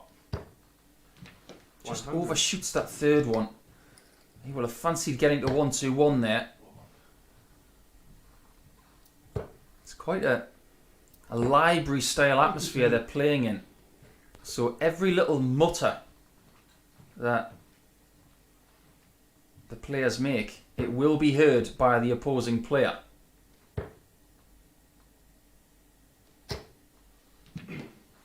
Nice lead from Joe. Unfortunately, it's after 6 visits, and he's given Robert Thornton a shot at 96. 78. He gave it the old ach. The full Scottish ach. Because he misses 2 at double 18 to get to level terms after 4. And Joe Davis can punish him if he can find another single and tops. But he, like Darryl Fitton, gets the double for double and only just misses the second one. Thornton doesn't even hesitate. Goes straight for double 9. Oh, and he's missed the single. No score. Maybe we're seeing one of the reasons why he wasn't able to get through Q school. When you're missing big numbers, it's never a good sign. Joe Davis has double 12. 18 and 2. You were on 24. Ah, it's a good job. He didn't touch the dart, I don't think. He didn't retrieve it. So it still counts. So he's looked at the wrong score. But fortunately, he's still got double 3. That's going to scramble his brain a little bit. He's got to somehow compose himself and try and hit this for 3-1. Oh, and he has as well. 3. Don't you just know it? There are times when you're a dart player and you shouldn't apologise ever, but maybe on that occasion, I think it's warranted. Bit of fortune, but good execution to get 24 eventually. Just with the way that Joe missed the double 12, he just got the feeling that he was going across the oche to try and open the angle of the top part of the bed. 59. We had no idea that he saw the wrong number. In a funny sort of way, that may give him a little bit more confidence. 58. If his brain isn't too scrambled from that situation. 180. And there's a degree of exasperation in that 180 call from Robert. Because he knows for a fact he should not be 3-1 down. It's his own fault, he knows. And the only way to dig yourself out 180. is to constantly barrage that 60. That's more Robert like. 360 and 6 points. 40. Put in the board. Fantastic. 82, and he's starting to speed up. Whiz bam, thank you ma'am darts from Robert Thornton. And in no time at all, I think that leg must have taken less than a minute But Robert Thornton has gone into Speedy Gonzalez mode. This is what happens when he gets a little bit irate. So watch out now. He could win the next 2 easily.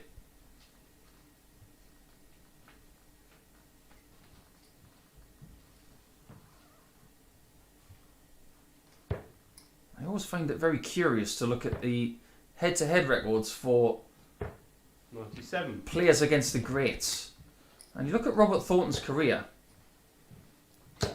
He played Phil Taylor 28 times. 70. And he won 6 of them. But I think in those 6 wins against Taylor, he won Phil's respect. 140. And 2 of the games that he played against Taylor will forever stick in my memory. Not just that UK Open final that Robert won, but a 96. double start game that they had at the World Grand Prix. I think it was back in 2012. For me, it was one of the best double start matches of all time because it was that good. 125. Great. 6 starts from Joe Davis to leave 139. This game is now firmly in his grasp. 46. And if he can find 139 in 6 darts, or even 3, that will be job done and his first points of his campaign. 97. Lovely switch. Now he's got lots of options when he returns. He can go 2 tops, 6 double 18, 10 for double 16. And Thornton is seeing the writing on the wall in this one. Double 16 is the chosen target. And Joe Davis was very, very good in that department because 3 of the 4 legs were won on double 16. He gets his first win of today. The next game will be our league leader, Jamie Caven. Can he extend his lead at the top of the table against Barrie Bates?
Back into the action here at the MODUS Online Live Darts League, and one person who's not going to be troubled by this game is the barber. These guys haven't had any hair on top for quite a few seasons, but they're all looking for points, and in Barry's case today's campaign is getting a little desperate quite early. He's lost his first 2 games and has done so by quite a fair margin as well. He lost to Darryl Fitton 4 legs to 1 and then was gubbed Is Barrie going in my fellow commentator Chris Mason's vernacular. 4 legs to 0 by Richie Burnett. But the Welshman does have the throw. He'll be looking for a nice rebound here, which is exactly what Joe Davis has had against Robert Thornton. That was a fine win for Joe. Won't be happy with the average in the game, but I'll be happy with the result. And ultimately, it's all about the result, not the average.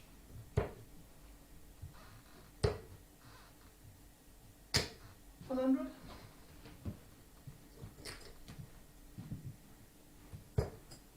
I'd be looking at the statistics over the course of the careers of Jamie Caven and 29. Barrie Bates, and looking at the highest recorded averages, I said that averages lie, and what they tend to do is give us an indication of how well someone plays. It's not the be-all and end-all, but it does give you a guide to something. The highest average that Barrie Bates 100. recorded on a stage was at the 2010 European Championship, which was ultimately won by Phil Taylor in Dusseldorf. 60.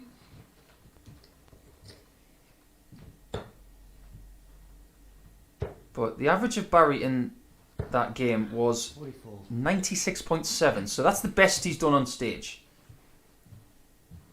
You think maybe one of the reasons why his career didn't kick on is because he wasn't really attaining the higher echelons of the 90 averages or possibly going into the hundreds. Even though he's won titles, maybe he didn't get any more because he wasn't able to find that next level. Jamie Caven has found a perfect first two darts. Unfortunately, he's on 159. 127.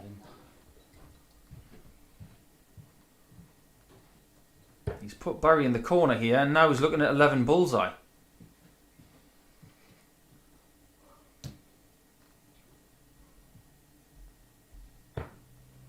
Gets the 11, but does not get the bull.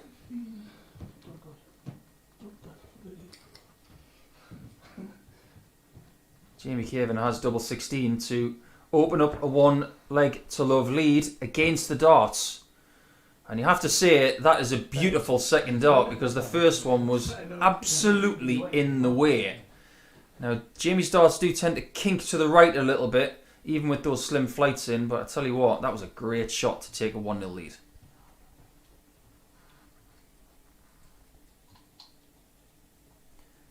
On the flip side of what we were just saying about Barrie Bates, you look at Jamie Caven. Well, his best average on a stage is 10 more 91. than that of Barrie. 106 at the European Championship, funnily enough, same tournament, but in 2013. 45. And 10 more on average is a lot. Now, around about that time, Jamie Caven was playing wonderful stuff. That's the upside of that statistic, but of course, in a match 140. happening after that one, he was subject to one of the darting world's biggest comebacks from Simon Whitlock, which 42. I'm sure Jamie doesn't want anybody to talk about ever again. So, to be respectful to Jamie, I'm not going to talk about it anymore. 50.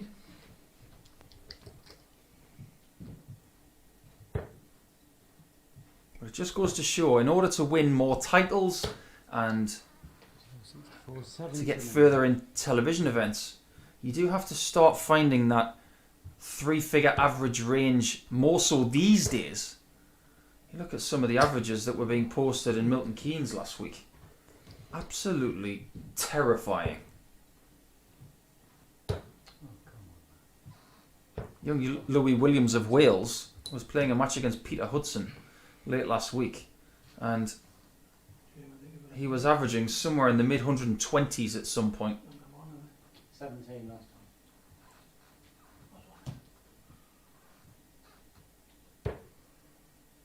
Great first start from Barrie. He's starting to throw with a bit more purpose in this match. Jamie's got to be careful on this number. Should go south. 99. Sensible. You'd much rather have 130 than 129. 57 for tops for Barrie Bates. He's not going to get there, and Jamie Caven's looking for another ton plus out here. He had a 1-4-1 to defeat Darryl Fitton in the sixth leg. That was the best finish we've seen today. Come on. 56. 73 for Barrie, and he's looking at the treble 19 again for double 8. 20 for bull now it has to be. Bullseye. Well, the line was good. The less said about the weight, I think the better. Double 10 for Jamie. Oh, look at that wire get nudged. I think Jamie had to look twice. Double 15 for Barrie. Gotta give it a go. Well, he did. And he's not having anything go his way today. Just hasn't been his Monday. Double 5. And Jamie Caven has found the wrong side of the wire again. 60. This time on the inside of double 5. So it's a very scrappy leg. And someone's got to find some composure and accuracy here. Yeah. And it is Barrie Bates who equalises at 1 leg all in this one. It's not a classic. It's not beautiful. But it's still going. 2 legs in, and it is 1 leg all between the Welshman and the Englishman.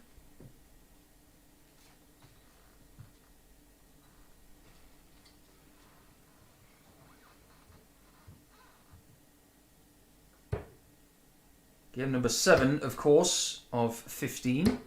81. And the next match between Richie Burnett and Joe Davis will be what I like to refer to as the sandwich game. The one right smack in the middle. 45. As it stands, Jamie Caven is top of the table on 4 points. He's the only player to have won 2 matches. So if he can somehow win this game, 99. he will put huge pressure on the likes of Thornton, Joe Davis, Burnett and Fitton, who all have 2 points, to try and get within 2 points of him. And then Jamie Caven's matches a little bit later this morning will take on more prominence 59. for being the best player of the day.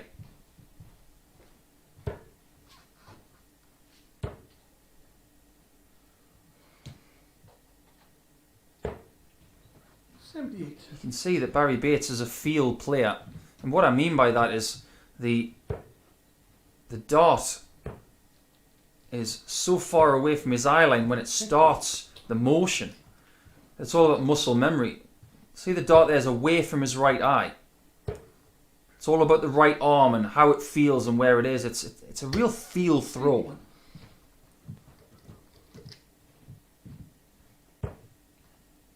Whereas Jamie does have a little bit of rock in his action, but that's always been there. It's just part of his timing. It's a very classic throw that Jamie has, and it's very exciting to watch as well because he's very quick. 57. Barrie is placed to take this leg, but he has to be a bit more clinical in the outer ring. 90. Sensible switch there from Jamie to go to the 19s and put himself in 2 dart range. Oh, and a missed single from Barrie Bates. That's a cardinal sin. You cannot afford to do that when your opponent is sitting on 100 to take the lead. I don't look it up. 32 left. He's found the 9 by the skin of his teeth. Tops for Jabba.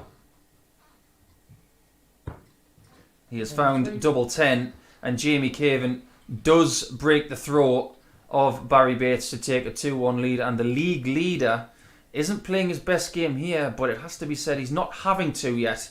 Is he about to sprint forward and grasp another 2 points? Let's go into leg 4 and find out how this one goes.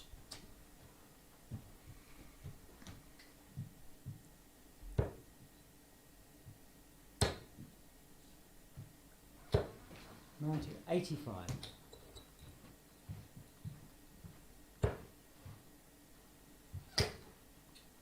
I think a lot of people who are tuning in this morning in the UK and in Europe, and people from across the world, of course, may be looking at the schedule today and eyeing up something in 2 games' time, which is Darryl Fitton against Robert Thornton.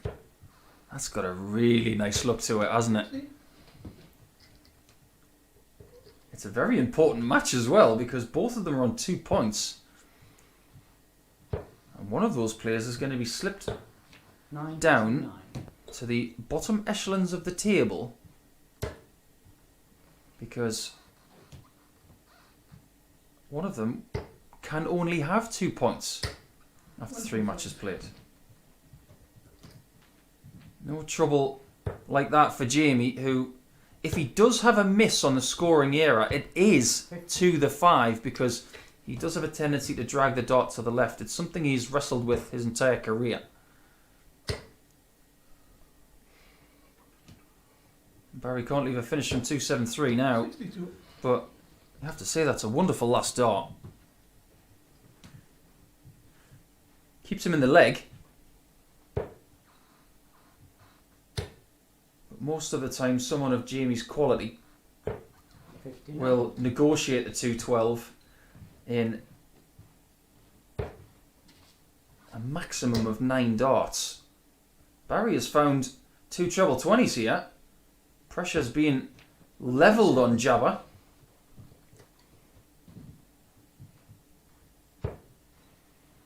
And 153 has recently been christened the Ed House because of the fact he's hit his second 9-darter on a 153 out this year. Double 16 for Barrie Bates. Another one of those would do. Oh, he's trying to show off a little bit. It wasn't intentional, I assure you. But Jamie will feel very good if this goes treble 19. It's just a bit too much purchase on that one. Hit the flight and skewed to the left. 68 left, 40 scored. Barrie Bates to equalise at 2 legs all. Yeah. And there you have it. It is level after 4 legs. The averages aren't pretty. The game has not been pretty either. But this, you can tell with both players really a bit edgy in it. It's an important game for today's table.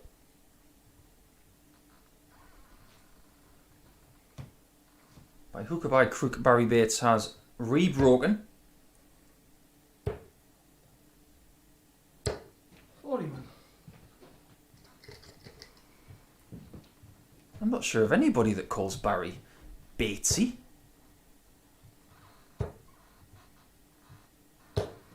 100. It's a very popular thing to do with a darts nickname. Just stick a couple of letters on the end, like say Walshy did, or Chizzy. Just put a Y there, or an SY for Barry's case. 26, 36, 41. Got to be original with your nicknames these days. If you want to stand out from the crowd. Or even starting to get nicknames that are being replicated. Like the Prince of Wales, like I mentioned earlier with Louis Williams. What about Damon Heta, the Heat? That was Dennis Ovens' nickname.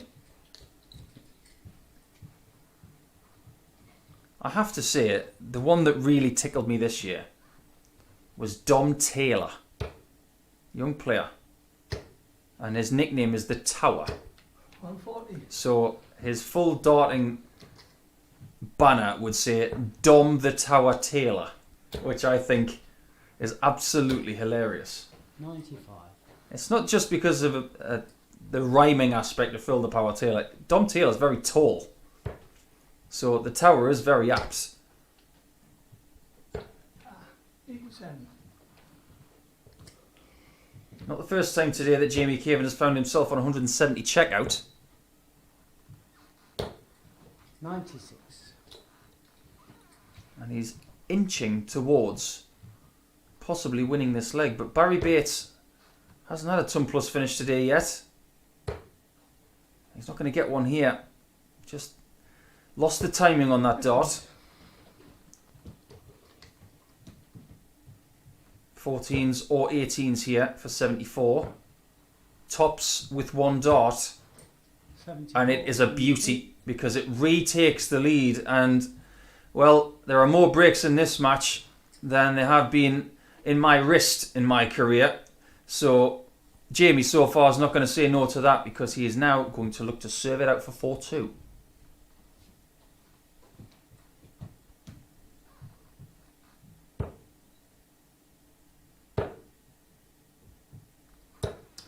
55. When you've been denied competitive action for whatever reason for a period of time, whether it's been injury, a pandemic, medical reasons, No, 120. you just can't wait to get back to competitive action.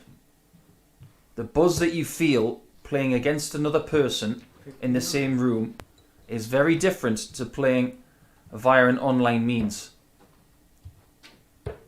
You can't read your opponent online. 60. You can't gauge their mood. In this COVID-safe atmosphere, 45. you can still sense how a player is feeling. You can sense their mood, especially with Richie Burnett, because he wears his heart and his everything else on his sleeve. 85. But we could be in for another break here. 100. Barrie Bates through second in this leg and has the lead. And is back in again. Huge fighting spirit from Barrie. 100.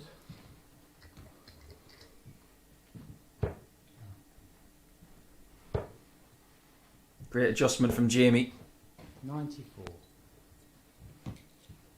And it's very, very tight. 136 coming in. Oh, and that was to equalise after 6 legs. Chance missed. And Caven looking to finish the job with a 140 plus checkout again. It was 141 the last time. But maybe Barrie Bates is looking at double 4 to be kind once more. And it is. Well, the key to success for Barrie Bates is surely just to leave double 4, because that is what he keeps hitting.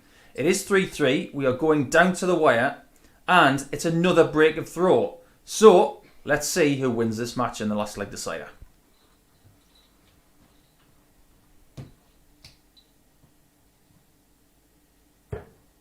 It hasn't been Barry's day by any stretch of the imagination, but 85. he's almost like the Welsh Thornton. Whenever you doubt him, give him some adversity, all he's going to do is fight back. He is a huge Cardiff City fan, and the mere mention of Swansea around him means you need a social distance. 100. Well, something that a lot of people might not know is that it was Barrie Bates that convinced Gerwyn Price, the current world champion and world number 1, to go to Q school. 100. So depending on how you feel about the world champion, you can either thank Barrie or curse him. 45. I think a lot of Gerwyn Price's opponents would like to curse Barrie right now, because Price is the kind of player that takes a lot of money out of other people's pockets, in a darting sense. 28. I, for one, am very pleased that Barrie told Gerwyn to go to Q school. He has brought an extra dimension to the game, and that 180 from Barrie Bates has changed this game. We might be looking at a hold of throw all of a sudden 84. to get his first points. This would really throw the cat amongst the pigeons when it comes to today's table. 89 left. Treble 19. 70 remain. And he's on 60 when he returns to the hockey.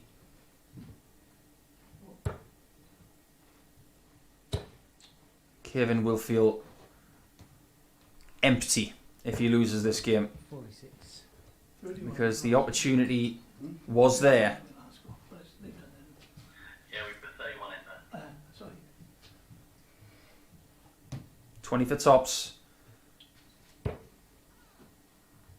For Barrie Bates, it's 10s. And he misses 2 darts for the match. Jamie Caven 158 to steal this. And this would be a grand darting larceny.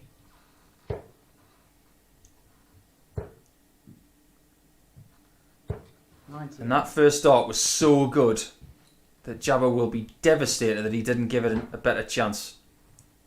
for a shot at double 19. Well, double 5 does go for Barrie Bates. It's a 20 darter to finish things off, and he gets his first points of the day. So everybody's got 2 points, apart from Jamie Caven. So it's a very tightly packed field. Let's find out how it progresses in the next match, which is Joe Davis against the ever unpredictable Richie Burnett.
There have been some unpredictable games today so far, and just when we think we've got a hang of the form, the likes of Joe Davis, who is in this match with Richie Burnett, and Barrie Bates throw a little bit of a curveball to us. Joe Davis with the 4-2 win in his last match against Robert Thornton, and Barrie Bates just now winning 4-3 against Jamie Caven. So as it stands in the league, it's about as close as it could possibly be. Is Richie throwing first? Game on. Bottom of the table currently is Barrie Bates, and that's purely because of his leg difference at -6. So 5 players have to be separated by leg difference because they're all on 2 points. Jamie Caven is still on 4 points and +2, but he will be caught by somebody in the next 2 matches. 180. Joe Davis has started this match properly. All of a sudden,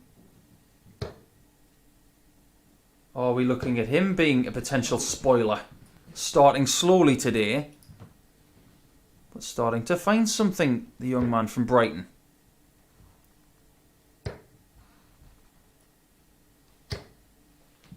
Oh, that was a very, very, very good throw. It looked a lot more stable at the set phase just before he had the backlift and delivery.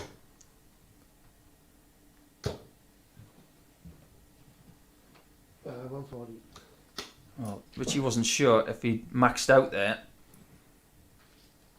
and by the smallest of margins he missed. And if Joe Davis has a little weakness, it's that he's a bit stubborn on that 60. Sometimes he just needs to utilise the other parts of the board a little bit more often. 140. And even with that strong start to this led by Joe Davis, Richie Burnett has come back very, very well. 55. Can he take advantage of that somewhat wild third dart from Joe and get a shot at tops? Not quite.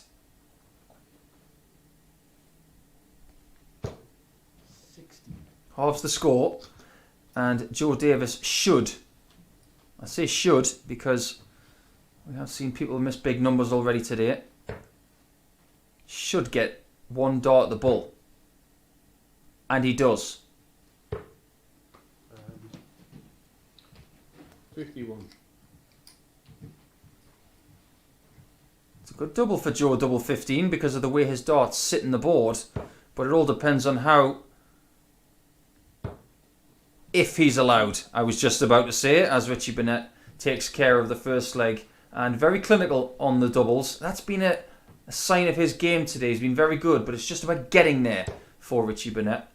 And Joe Davis has to respond in kind.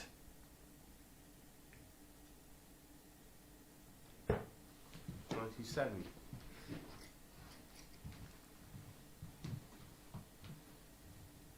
I like the use of the 17 switch from Joe Davis. It's something that a lot of players are starting to utilise earlier in legs. You want to be left on a number at the end of your score, like 0, 1, 4 and 7. Because when you get down to things like 167, 164, 161, 160 and even 170, you want those chances. You want it to be easier to approach the finishing zone. So 17 is a better switch in the scoring phase, unless, of course, you get 2 treble 19s. The 17 and the treble 17 are just a little bit kinder mathematically, and in my opinion should be used a little bit more. That is in vast contradiction to Rob Cross, for instance, who simplifies his scoring game by only using the treble 20, treble 18 and treble 19 if required. The 17 is an emergency treble.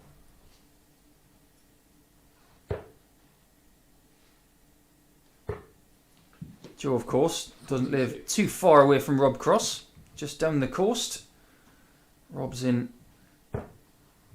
the Hastings area of south east of England. Joe's more towards the centre of the south coast.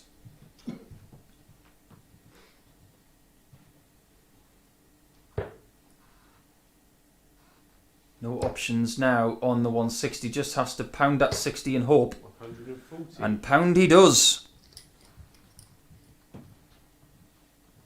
Burnett looking to double the lead. That is a really good single all of a sudden. And it's a great shot at double. Again, he proves me right by finding the outer ring, but it has to be said, dart 2 was a little bit close to the 60, wasn't it? Almost bust his score, but thankfully it was the wrong side of the wire, or the right side of the wire, depending on how you look at it. It is 2-0 Richie Burnett.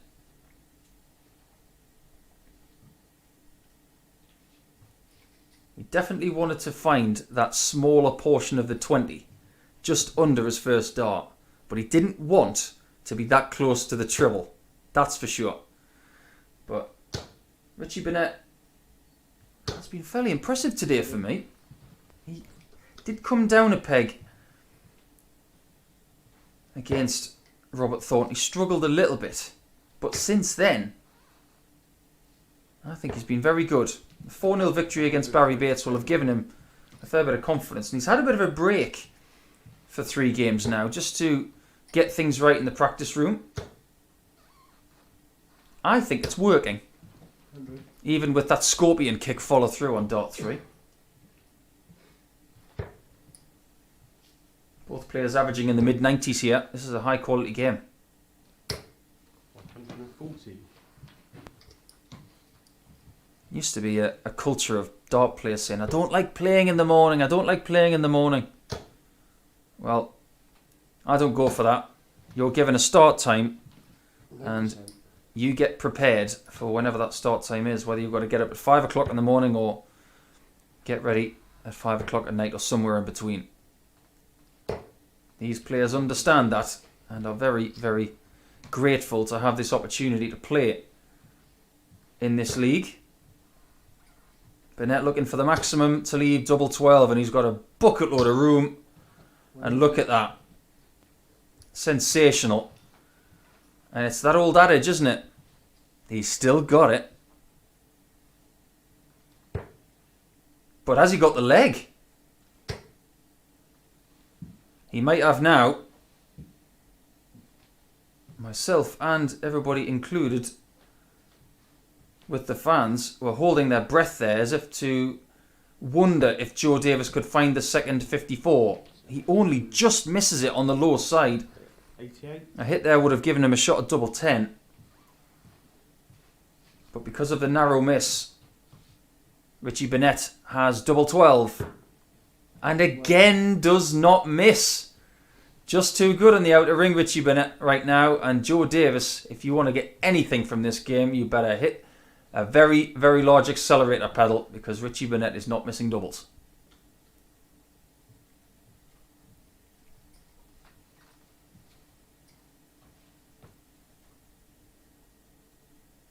I was talking earlier about personal best averages on stage, about Jamie Caven and the likes of Barrie Bates. Well, the highest recorded average that Richie Burnett has is around 115, and that was back in 1994. I'm pretty sure that was a very short format match. But just before the world of darts was greeted with the beauties of the internet and all of the stats that we have these days, there was a performance on the European Tour from Richie Burnett once that was touted to have graced that holy grail of darts of over 120.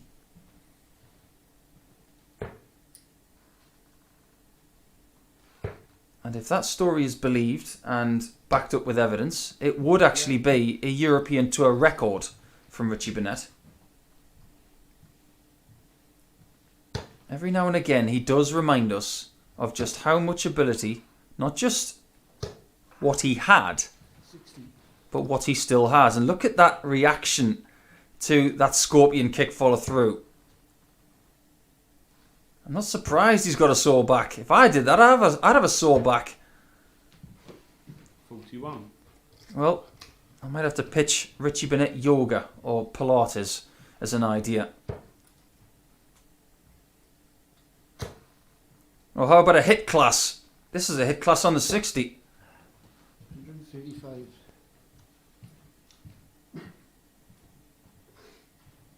This has all gone Richie's way. And this is, so far, the performance 100. of Monday so far. 100 average. And he hasn't missed a double. Double 18. And he still hasn't missed a double. What a great performance from Richie Burnett. Everybody else should take notice of that, because match 8 belongs to him, and so do 2 more points. Going into the next match, it is Robert Thornton and Darryl Fitton, 2 people who are chasing Jamie Caven and Richie Burnett, who are both on 4 points.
without further ado, we go into this game here, and it is particularly appealing, isn't it? Doesn't matter whether you're from England, north of the border in Scotland, or anywhere else on planet Darts. This still has something, doesn't it? Thornton versus Fitton. What a fabulous match we're going to have here.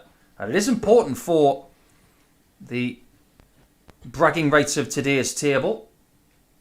Both players currently sitting on 2 points with a win and a loss. And to keep up with the likes of Caven and Burnett today, they're going to have to get a bit of a move on, because the last 2 wins for Richie Burnett have been 4-0. So his leg difference has swollen. 2 + 6.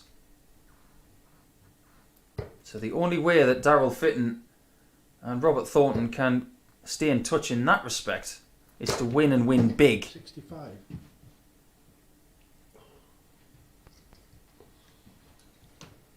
It's been an up and down day for Robert so far. You will have been very, very pleased with beating Richie Burnett in his first game 4 legs to 2.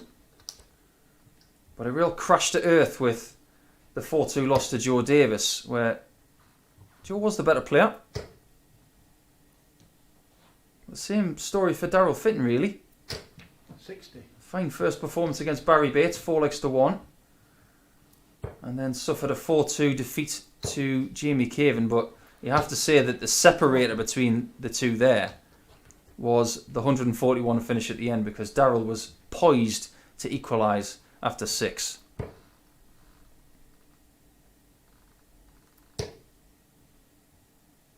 If you think this is enticing, 44. how about the next match? Caven versus Burnett, and they're both on the same points. They're both at the top of the table. 100. So this is the chasing pack, and then we go to the leaders. Fascinating part of the morning. That is a fascinating dart, because it offers the opportunity to invite more in. 100. And he doesn't have any bed buddies.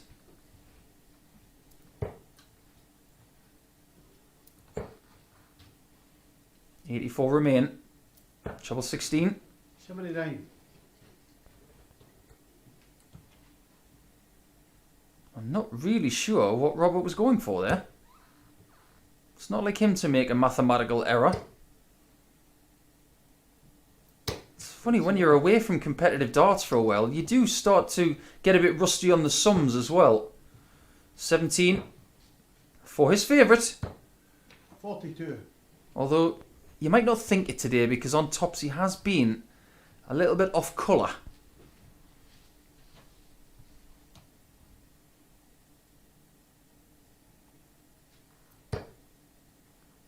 The 151 for Darryl is not going to be hit. 98. Does have a big hole in it though. Tops for Robert. And that's awkward now. Right side. 3. Oh, what a shot that is. When that dart flattens out and covers the bed, you think, how is he possibly going to hit it? He can't from the middle. That's why he stepped to the right. That's why he tried and find the angle.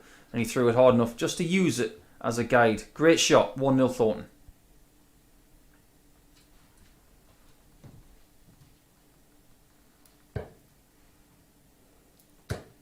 The darts haven't changed much over the years. 85. They've got a little bit colder though. They look a bit more blue these days, don't they? Even someone like Robert Thornton, who is not about whiz-bang dart shirts and loads of fancy stuff. 100.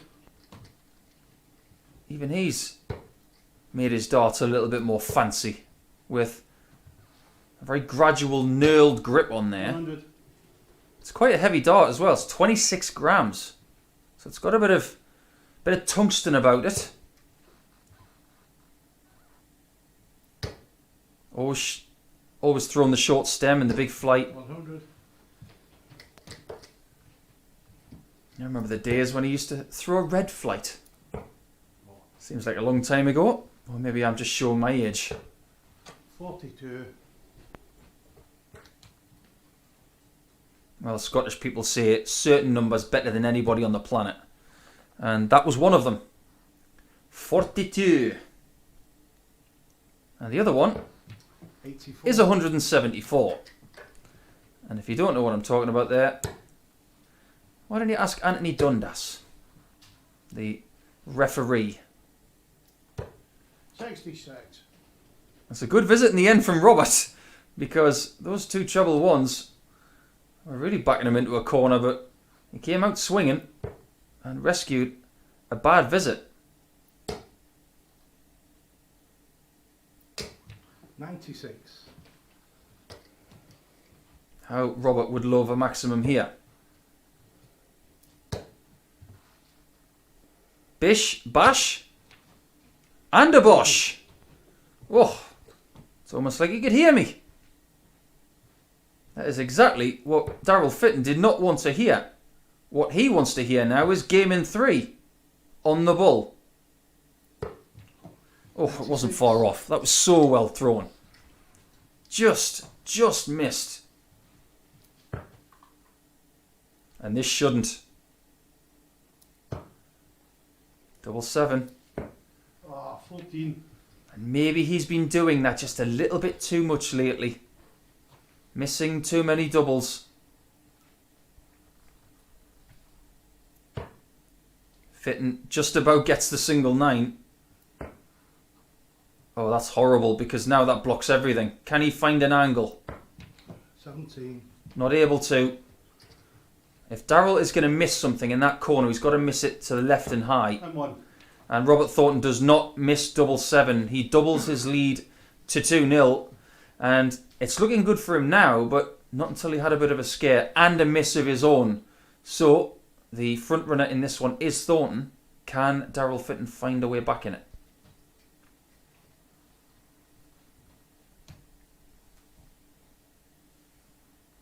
Darryl has been instrumental in trying to look after the next generation of dart players, which I thoroughly admire.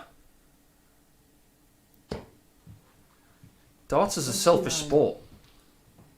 It's you on your own 99% of the time, unless you play in World Cup. 83. You may also play some pairs tournaments and some threes tournaments in WDF darts. But most of the time, you're having to do that on your own with no help. So you get all the plaudits. But 96. when you get to the later stage of your life and your career and you want to give back to the sport that's given you so much, I admire that. And that's exactly what Darryl is doing right now. Still a great player, but he wants to see 60. people succeed who are 40 years his junior. Just look what he's done 100. for players like Barrie. Players like Bradley Brooks up in the northwest of England. The likes of Nathan Aspinall, who we know a lot about now. He has 100. almost laid the carpet for their success. Not just in that region of the UK, but also from a mentor perspective. 100. He's a wealth of knowledge and has had a fabulous career. He probably won't go for the bullseye on this shot because it was a bit dangly. He didn't want to displace that from the board. 84. He did exactly the right thing, and he's just proved to me again there that he's making good decisions. 7 again for Thornton though. Oh, it was an aggressive try. 100 and... He was never going to leave that dart short. And I have to admire that. 16 for Fitton. This might have to go. And it does not. Unable to complete the leg in 6 visits. And Thornton got to get the single first, which he has. 1. And 3. It's a great shot in the end because that gives him a 3-0 lead And earlier in the match, I was talking about staying with the likes of Burnett and Caven. One of them might need a big win. Well, that's going to be Thornton potentially now with a 3-0 lead.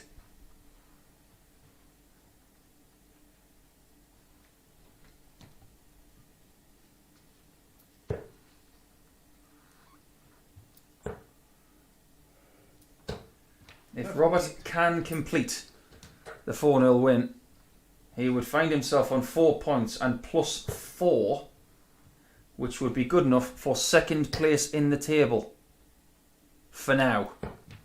137. Because like I mentioned a little bit earlier, we have Burnett against Caven next, and they've already got 4 points, both of them, so someone's going to get to 6. 140.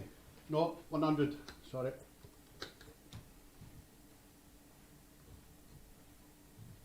Just had our best average of the day from Richie Burnett, 100.2. So he completed 4 legs 100. in 60 darts, even 15s.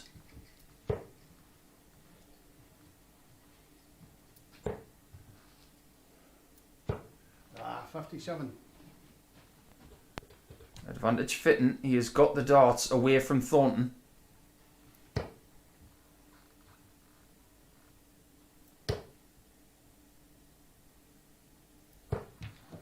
Sensibly went to the 18s, but the dart is flung to the right hand side, and Thornton is not out of this one yet.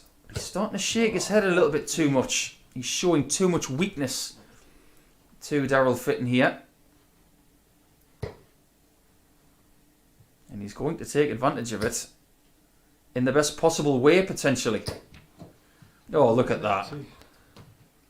All 3 of those points were knitted together. You will not find a better maximum anywhere on the planet today than that one. So well executed. Tops for Fitton to stay in it.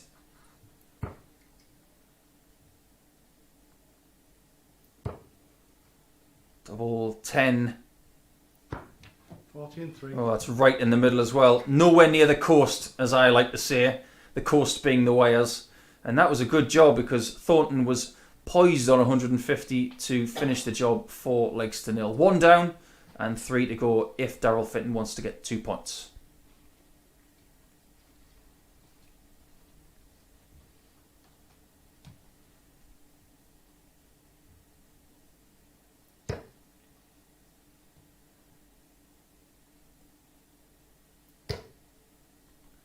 Robert Thornton, obviously one of those players who likes to watch a player as they score. There are plenty more that don't.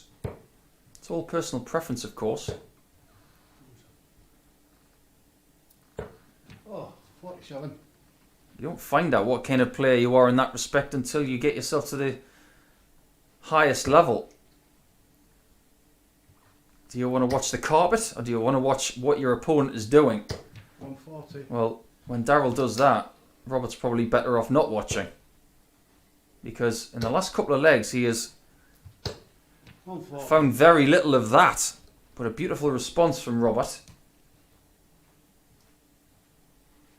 The ideal scenario of winning 4-0 has gone. But what he has to do now is find an opportunity from somewhere just to get the 2 points.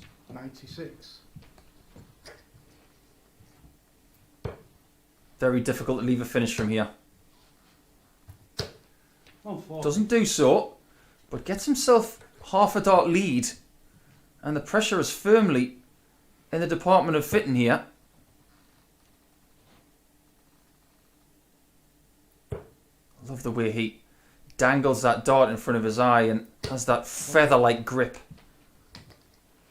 It's a very uncomplicated action. 96. Fitton found 40 with 3 darts in the last leg. He's going to have to find 40 in 1 here to stay alive. And that dart was in the way ultimately. It should ensure that Thornton gets a match dart at the same bed. Ah, 58. I get the feeling he delivered that last dart very quickly. Maybe should have stepped a little bit more to the left to open up the bed. And Fitton at 10s again 18-1. finds exactly the same kind of dart. It was a little bit further down in the bed, but again nowhere near the coast. And he erodes the lead of Robert Thornton from 3 to 2 to 1. So, is it match on?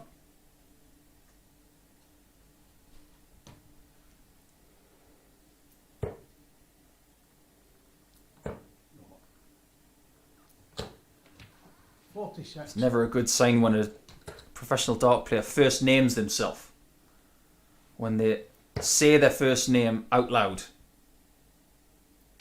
It is 100% a bad sign. 67. Made famous by the likes of Michael van Gerwen, who, when he says Michael, it means he's done something bad. Robert is the kind of player that also do that.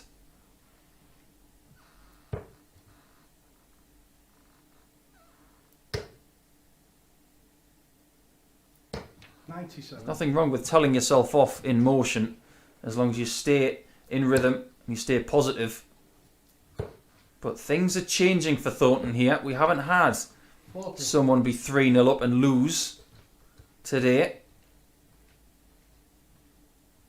I have to say as well, it is both players' first time playing in this environment, so they are adjusting on the fly. But Thornton is in trouble now. Really, Robert, come on. He is 43. losing this leg. If you look at the little green dart next to his name, that means that he threw first in this leg. And that in turn means he doesn't throw first in the last leg if we go that far. He could lose this. 4 legs to 3 after being 3-0 up. And look at that from Fitton. He's left 32 after 12. 59. It's all bad news for Thornton right here. Double 16 for Darryl.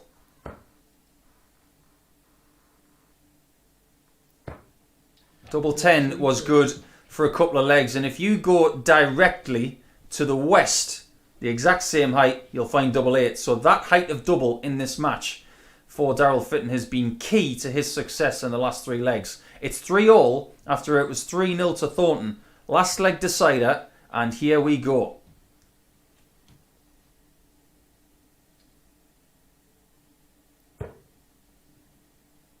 More bad news for Thornton.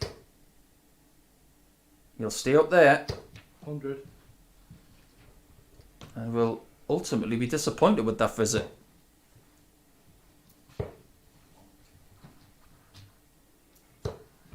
And if Robert loses this match, it's not only because of the one match start he has missed at the 78 checkout. It's because in the last 3 legs, potentially 4 legs, his proximity to that 60 has been lost. But that's the dart he needs. 140. Makes things so much easier for himself when he finds the top half of that treble 20. And then all he has to do is throw it hard enough. The line has not been a problem. It's the weight of the dart that has let him down the last couple of legs. 140. Oh, and that was a real gutsy dart there from Fitton. To get the 140 from there, that was heavy, heavy stuff. Just like that from Thornton. They're really starting to hit each other with some scoring here. Great last leg.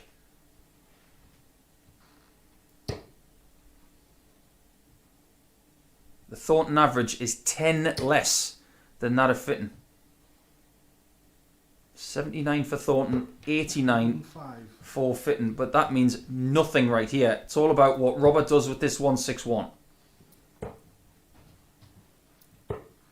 62. Well, I don't know why he's left 99. I think he may have made a bit of an error mathematically there. Nobody wants to be left on 99. It was the double-double shot for Fitton. 39. He's missed a single to leave tops. We have seen a 99 checkout from Richie Burnett earlier. Are we going to see another 60 for double 18 to nick it? 63. And he's missed by a centimetre to the north of the double 18. So 2 match darts have been missed by Robert Thornton in different legs. And now it's 2 match darts that Darryl Fitton has. Double 10. 37. This time he misses it. He was perfect in that region earlier in the match with 2 perler darts. But Robert gets the chance to finish the job on double 9. And 2. He has found it somehow. And on his 4th match dart, Robert Thornton was 3-0 up.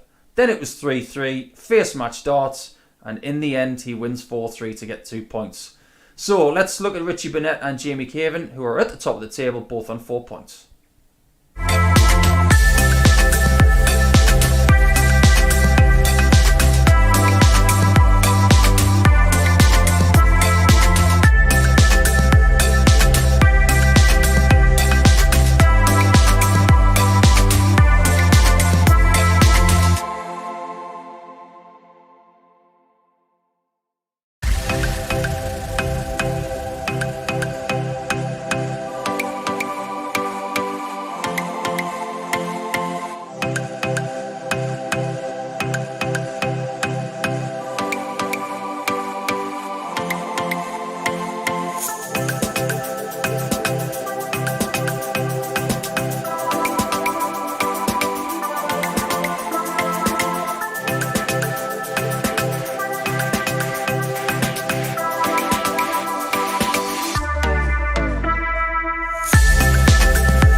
Welcome back to the MODUS Online Live Darts League, and now it's time to see what the guys at the top of the table can do, because we have 3 players on 4 points. But Richie Burnett on +6 in leg difference by virtue of his last 2 matches, which were 4 legs to 0. He's at the summit, and in pursuit we have Jamie Caven in second spot on +2. The best performance of the day so far came from Richie 2 matches ago, not 2 days ago. He averaged 100.2 against Joe Davis in that 4-0 win. So more of that could be good enough to snag himself another 2 points.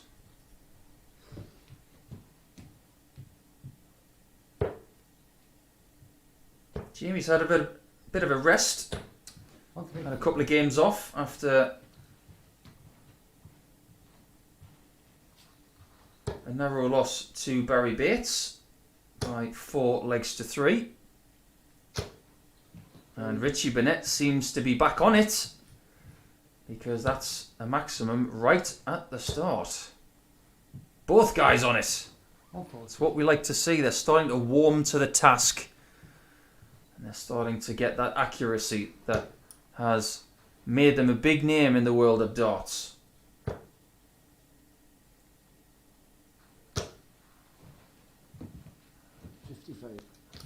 Jamie knows to keep his distance from that patented follow through. 140. But maybe in the couple of games that Jamie's had off, he's had time to just reflect on how he's played so far today. He's had some good legs. He's had some bad legs, so maybe he can steady the ship a bit here, but this is not steady. This is excellent. Double 18. Double 9. And that is what you call in the groove darts from Jamie Caven. And I think we need our first dose of eye-popping from Dino the Darting Dinosaur. So there you go. 12 darter from Jamie Caven. And that gets us to 1-0.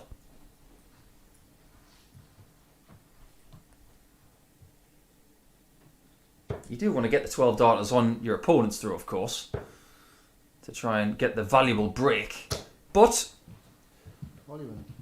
it's a nice tidy start for Jamie to have that 12 on throw. If you can throw a couple more of those, he might usurp that 100 average from Richie from 2 games ago.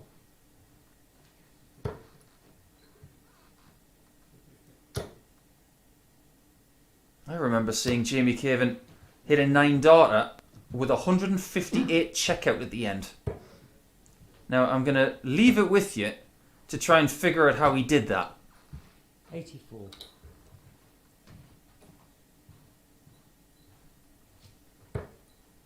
It's becoming a bit of a trend at the minute with young players and some of the guys at the top of the game. And the girls, of course. I wonder how I can get a 9 darter, a route that nobody has done before, because there are so many different ways you can do it. But I remember Jamie doing it with, I think it was a 1-5. It might have been a 1-5-4 at the end. I think it was 2 treble 20s and double 17, not double 19. I'll have to confirm that with Jamie later in the day, but 45. he's got a bit of a thorn on his side right now, and I'm not talking about Robert Thornton, I'm talking about Richie Burnett, who has responded quite well in this match. 135. 59. And does have 6 darts to take care of it.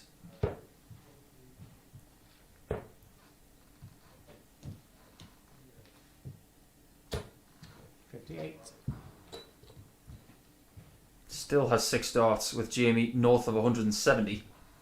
And it's double 8 for Richie. And that feels like the first time he's missed a double in quite some time, because in that previous performance he didn't miss a double. 46. And as good as Jamie was in the first leg, he's having to focus on the next one. Hasn't been able to get himself to a double. Double 4 for Richie. And that is a beautiful dart. Just on the inside of the double 8, but then the switch to the top right corner is excellent from him, and he draws level at 1 leg all, and Jamie Caven will throw in leg 3.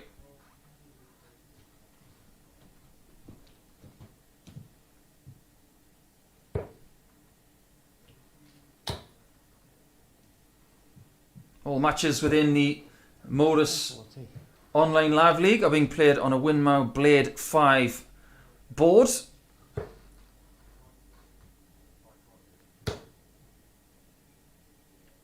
For more information on 59. that technology, the Blade 5 technology, please go to winmau.com. Uh, 138.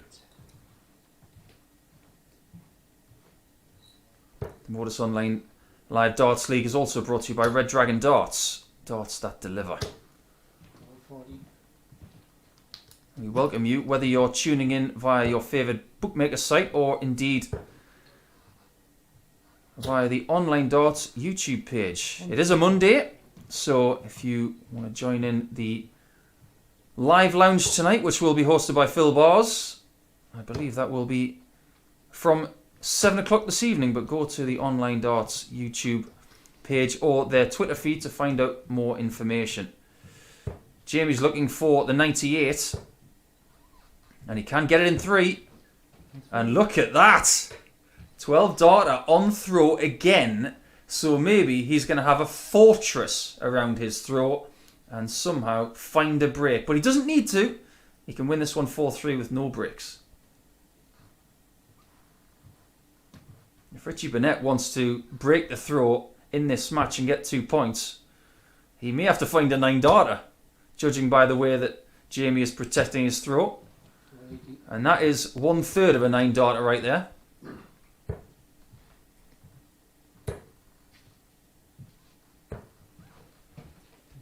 $47. It just goes to show, and I mean this with all humility, just how bad Jamie's second leg was, because he's had 2 12 darters, which is around 125 average. 60. And his average has tumbled to 97 by virtue of that second leg. It's still a very, very good performance so far. And Richie Burnett is averaging 99 and losing 2 legs to 1.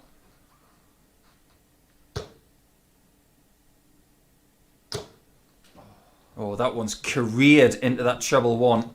And again he feels the lower back because of that follow through. We'll keep an eye on that throughout the course of this week. I wouldn't be surprised if Richie Burnett has invested in a massage gun just to give his back a bit of relief after a day of darts. But the action, look at it, so uncomplicated. There's no crunch of the hand, the fingers stay the same until the release. The only thing that moves of real note is the leg. Is he going to be under huge pressure here? 100. Well, he's under some.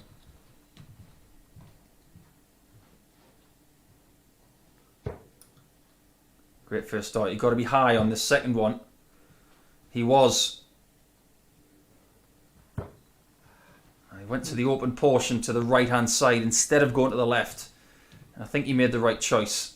Just didn't quite find the target. 76 left with 2. And is that in? Oh, it was. So close to that break of throw that Jamie craved. That was a fine try on the 136. And only just Richie Burnett equalises it 2-2. It was this close. It was so close for Jamie Caven to be 3-1 up. But this game is delivering from the 2 top performers today. Really, really enjoying this one.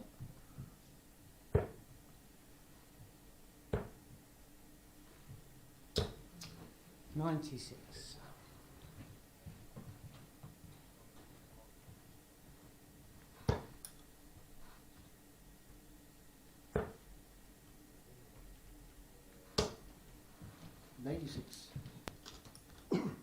You should have expected this game to be close because their head-to-head record stipulates that they have won 5 each in 10 matches. Now, the last time they played each other was at Q School in January of last year, and that was won by Burnett 5 legs to 3. 135. But then we have to go back another 7 years before they met again, so they've not met each other a lot in the last 8 years, but predominantly around the turn of the 2010 decade. Most of them were won by Jamie Caven. 55. Their biggest match came at the German Darts Championship in September of 2013, which was won by Burnett, 6 legs to 4. That was at a European Tour event. And that would have been for big money. It's not going to be another 12 darter for Jamie Caven on throw. And for the first time, his throw is under real threat. Or is it? Or is it? Oh, he's missed the 136 on double 8 after getting 2 treble 20s, and this time he's missed tops after 2 treble 20s. This game could be over for Jamie Caven. He could have won it. But if double 6 goes, He could have been behind. 16. Fine margins in this beautiful sport. But to get in front again, it's double 10. A wire nudger. Double 5. 20 and 3. It's a very, very big shot in the end. A last start dagger to the heart of the Prince of Wales. But it's 3-2. It's not all over yet. But Richie Burnett really does need to find a hold and then find that break if he wants to get the points. For me, game of the day so far by quite some way. There have been some close games today. Jamie beat Joe Davis 4-3, but that was a bit scrappy. Barrie Bates again against Jamie. That was a bit scrappy. That was 4-3 to Barrie. But this one has been littered with quality. In the last match we had a 4-3 as well. Thornton was 3-0 up. Then it was brought back to 3-3 and he survived a match dart. Ultimately winning 4-3 did the Scot.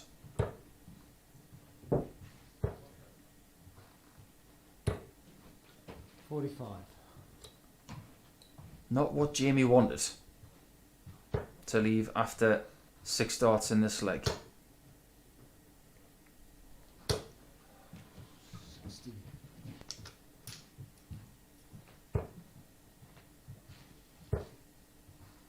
This is better though. 100. Steadier. 84 is the lead. And Richie is losing a grip on this match. 60. And he knows it.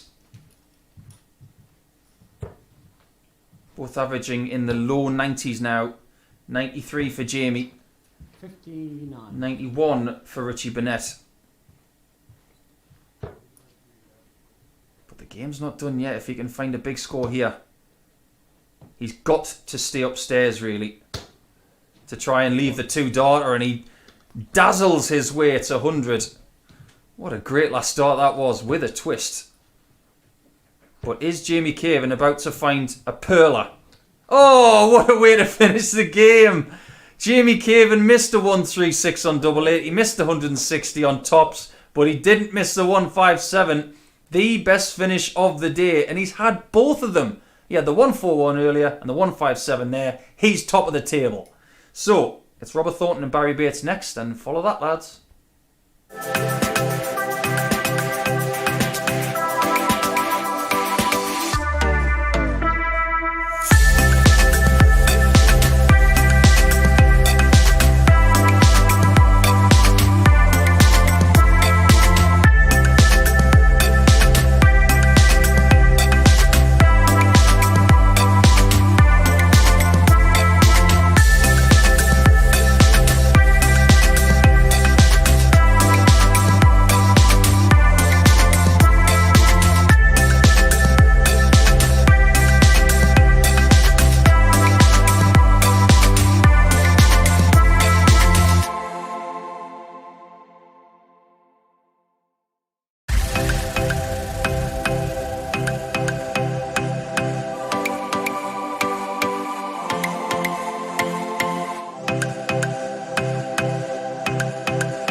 We have completed 2/3 of the action now here at the MODUS Online Live Darts League. For a Monday, so 5 games remain. Robert Thornton will now take on Barrie Bates, and they now have to follow 9. Jamie Caven, who is top of the table on 6 points and has just given us a lesson in how to finish a darts match. 157 finish. To get that 4-2 victory against Richie Burnett was quite something. In the end, it was just shy of a 93 average for Jamie Caven. 180. And Robert starts perfectly, but we have to go back to 2 games ago when Robert was playing Darryl Fitton. He was sublime. in his first 3 legs, taking a 3-0 lead, but then decided to lose the next 3 legs and make things difficult for himself. He did eventually get the winning leg and win 4-3. 47. But the league, after 2/3 of the action today, is standing as follows. 99. We've got Jamie Caven at the top of the table on 6 points and +4. Then you've got 2 players on 4 points, one of which is Thornton. He's in 3rd spot. Richie Burnett has held on to 2nd spot for the day. 43. And then 3 other players on 2 points, one of which is Barrie Bates, at the basement of the table. 49.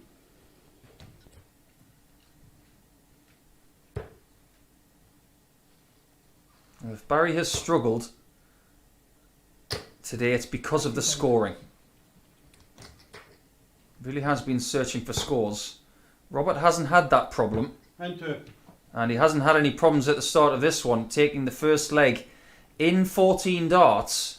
Just a really good start from Robert. If he can keep that going, I think he may be too strong for Barrie, but it's all about keeping it going and not allowing his opponent back into the match.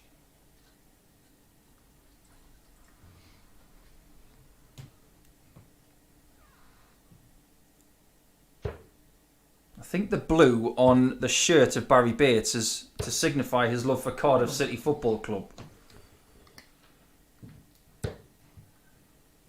I'm so used to watching Robert Thornton in blue. 60. Watching him in black just doesn't seem right. You can see that Barrie is struggling with the scoring. And he's getting a bit frustrated by it. I don't blame him. 28. The thing about this game is that the good players and the great players make it look so easy. 134. But when things start to go wrong, this game can become so difficult. It will make the grey matter in between your ears scramble.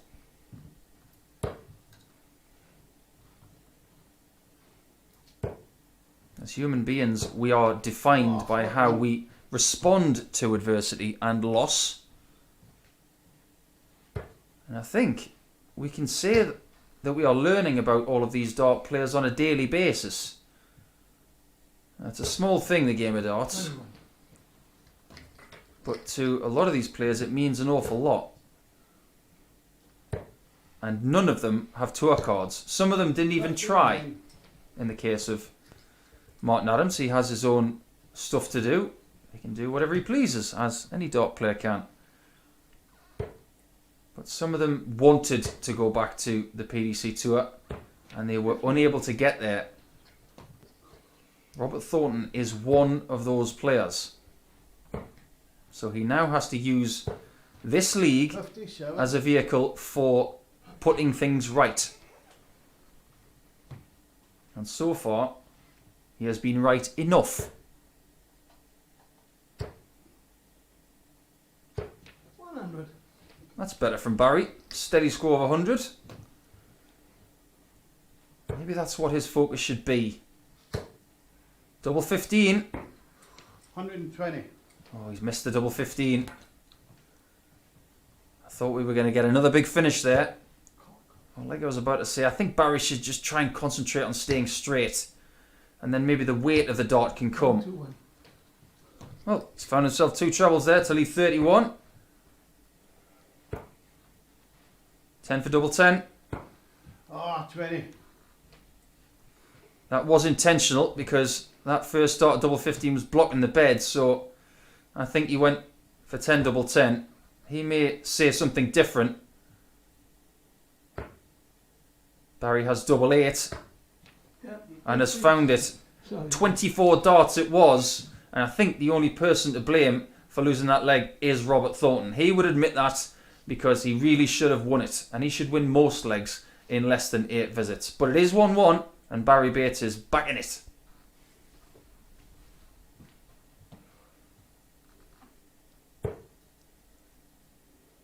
Whenever Robert loses a leg like that, you can feel the tension around him. I've played him so many times that I can feel when he's angry from a distance.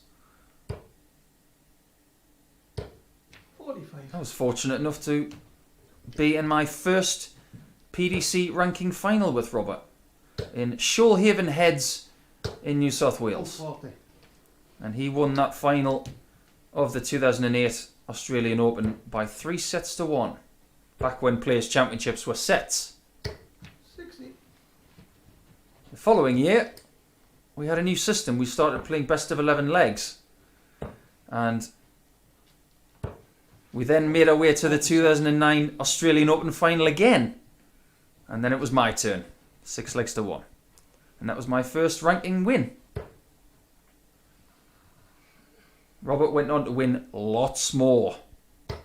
UK Open, World Grand Prix, got in the Premier League, Grand Slam final, amongst other things. And he was one of the first players to win a double header.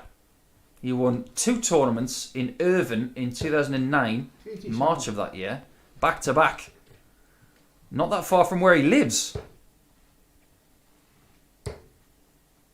I remember a game he had that weekend with Gary Anderson where the crowd at the Magnum Centre in Irvine was palpable. 126 left with 2. Well, that's 121, and there's the 1.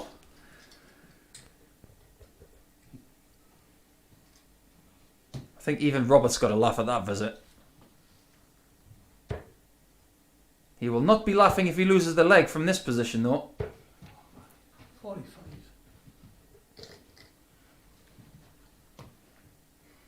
This is a very Robert Thornton finish, but it isn't anymore. 85. And he's left tops. That is the upside.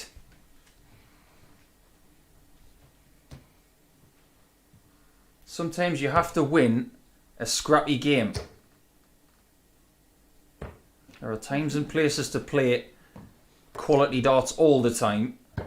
And 1. And sometimes you just need to hit tops to get the lead back and win a scrappy game. Well, he's halfway to that point in this best of 7 match. He is 2 legs to 1 up. He is the better player, but can he get the job done?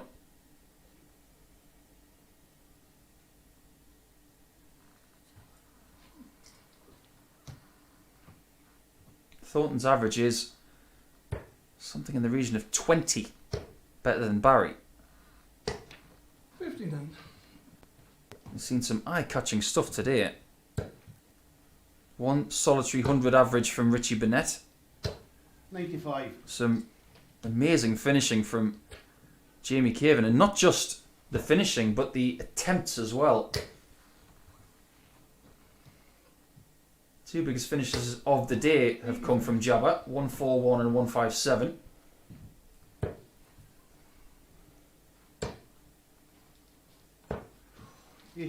Just get the feeling that Thornton is a little bit out of sync with his rhythm, and sometimes he's delivering that third dart a bit too quickly.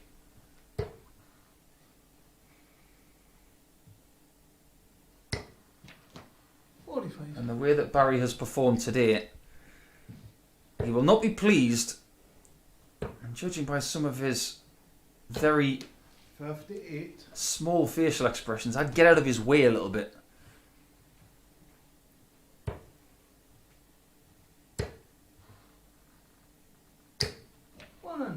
That's better. You don't like to see players struggling. 58.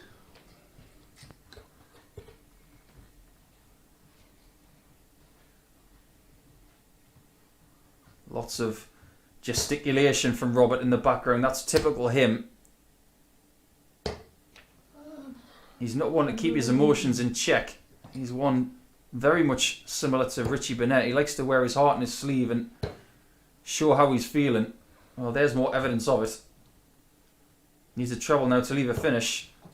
26. You get the feeling that maybe the scrappy nature of Barrie's play is starting to rub off on Robert. Double 8 again. Yeah, game it. And he snags another leg. Does Barrie Bates by hook or by crook? He's staying in there. And Robert Thornton has got more to mull here. He really should be, on the standard of this game, probably 4-0 and back in the practice room. But it's 2-2 and we press on.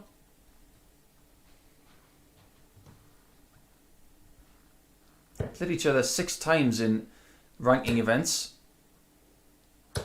180. And there's an angry 180 from Robert. But they haven't played each other in almost a decade.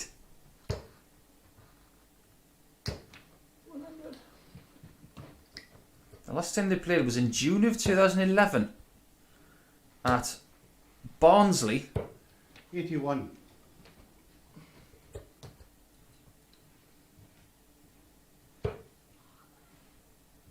Just trying to remember what day that was. That was 40. the last running of the Bobby Bourne Memorial Tournament, which was won by Andy Smith. That was Andy Smith's last ranking title. 26. That game that day was won by Robert Thornton, and it was won 6 legs to 2. In fact, 59. Robert has not lost to Barrie Bates since June of 2009. So he's protecting an unbeaten streak against Barrie of over 11 years. I'm sure he doesn't know that. He doesn't keep track of statistics like that. 60. He's not a darting stato like people like me.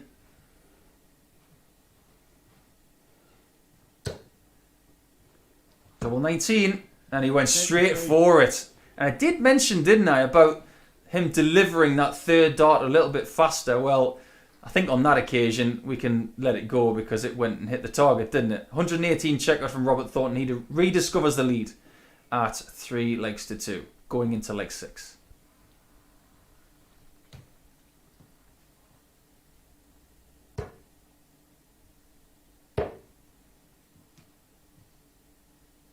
Oh, buddy. 41. It's a funny old game, darts, sometimes, because the only win that Barrie Bates has had today is against today's table topper, so far anyway. 135. Jamie Caven has been very good in picking up 3 wins from 4 games, and the only person he has lost to is at the bottom of the table. Fine margins. 40.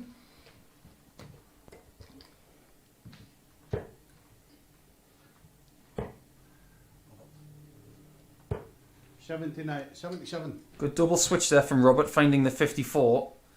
And what I mean by the double switch is, first you switch to the 19s, and then you switch again to the 18s. But Barrie Bates finds a maximum, and that'll bring a smile and a chuckle to his face.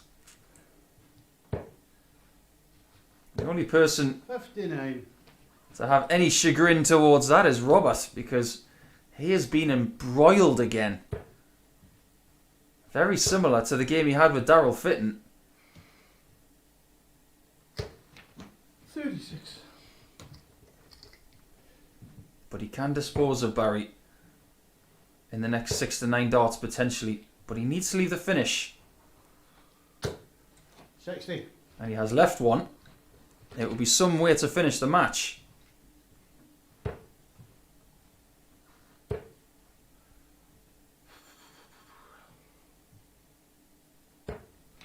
44.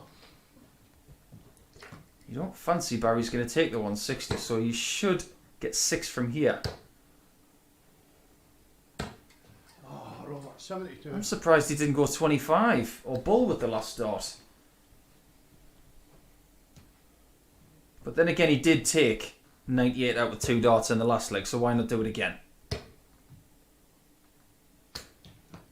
Oh, and that's a Robin Hood for the Welshman. Robert, to finish the job, is looking at 98 again. And he loves double 19.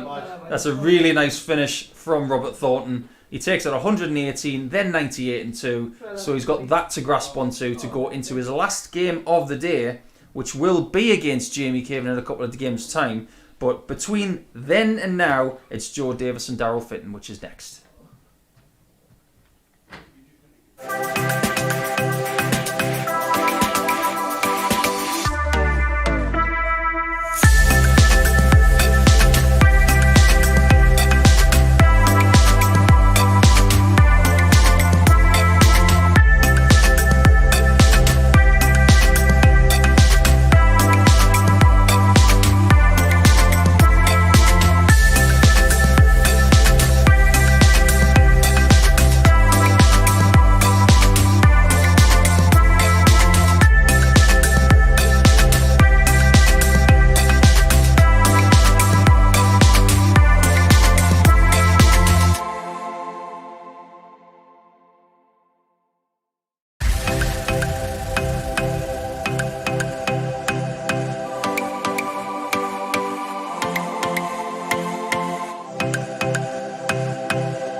Welcome back, and we have had a short break after that 4-2 victory for Robert Thornton over Barrie Bates. Now it's Joe Davis and Darryl Fitton to go at it. Both players are on 2 points, and both players have a couple of games to go. They have to make the most of them, otherwise they could be putting themselves in the corner a bit for tomorrow's play and for Wednesday to have a chance of winning this group to progress to Saturday night's finals. We do now have 2 players on 6 points, Thornton and Caven. By leg difference, Caven is ahead by 1 leg. So to have any chance, Joe Davis will have to win this match and have to beat Barrie Bates by a very long way if he wants to win today's table. But most importantly, it's about points. He will target 6 points as his prospective target with 2 matches to go. 96. Same for Darryl Fitton, who started today well with a 4-1 win over Barrie Bates, but it has not gone to plan since then. Darryl has this game and 1 more against Burnett before we call time on his day.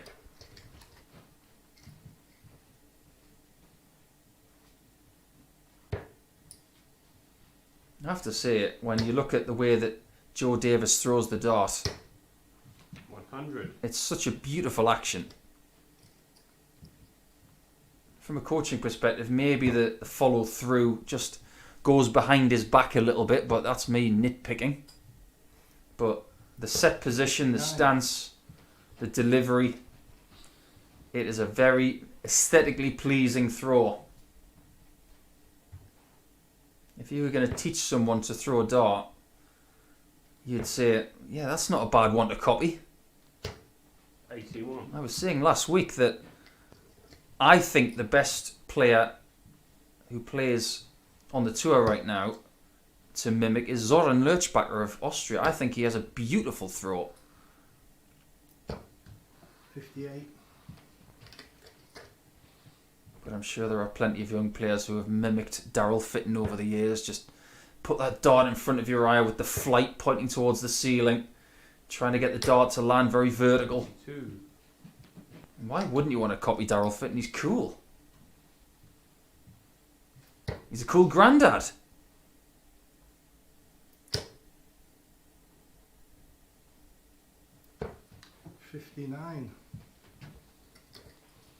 Been a tough day for these two players.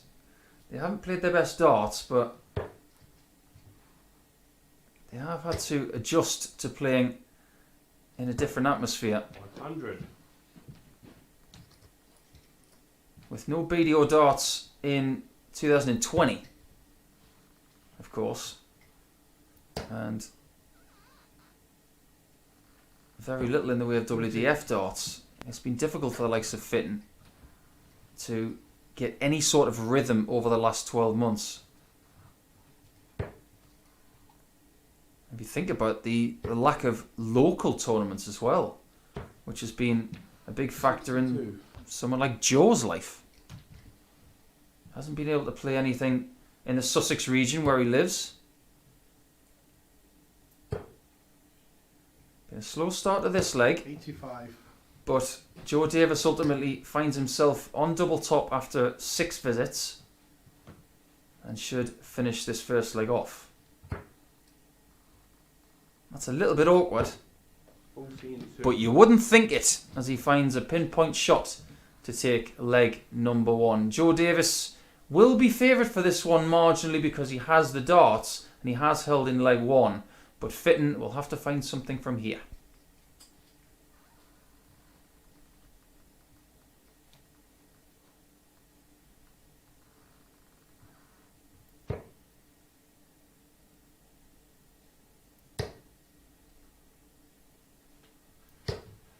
$41.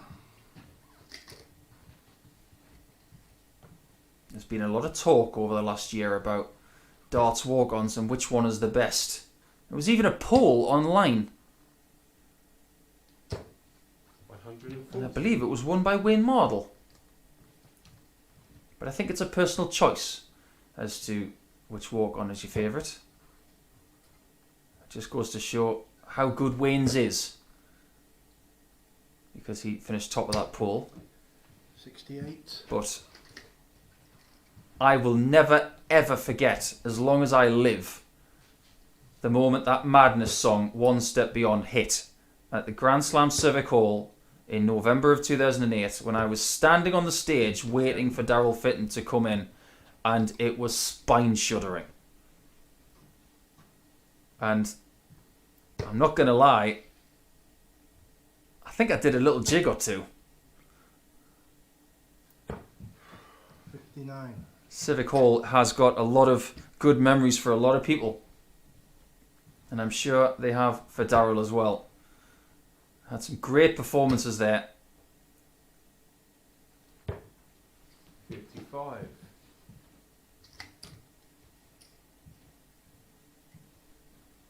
And I assure you, the fans loved it every time he walked out. By my recollection, that's the only time there's ever been 2 players walk onto the stage with sunglasses on.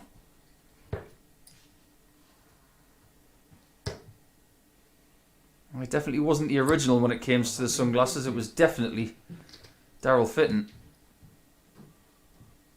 He was the innovator. I was just a follower.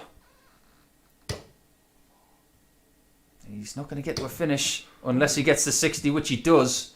Great last start from Dazzler. Joe Davis, looking to double his lead, has got 109. Treble 19. Would have left double 16. 93. He gets a nice booby prize of a double 8 leave, forcing Fitton to hit the equivalent of 3 bullseyes.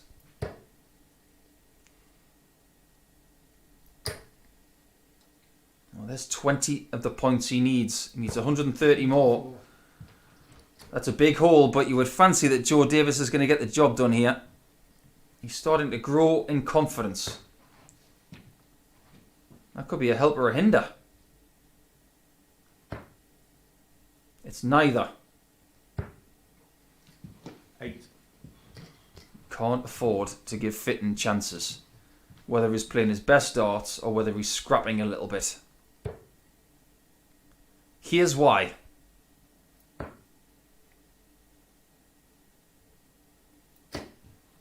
Oh, he'll be devastated that didn't collide into the dart and then go into the double 8. Ultimately, it is a miss. And Joe Davis does find the outer ring at double 4 to double his lead to 2-0. It seems to be going Joe's way in this game so far. There's plenty of room for Darryl Fitton to get back into it, but it has to be now.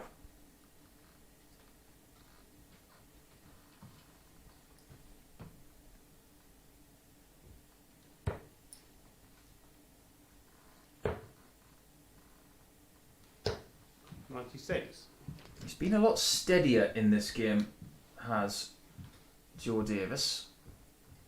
He's been a bit erratic the whole day through, really. But in this game here, he's just been a bit more reliable. If he's missing by smaller margins. He strikes me as the kind of player, the more he plays, the stronger he will become.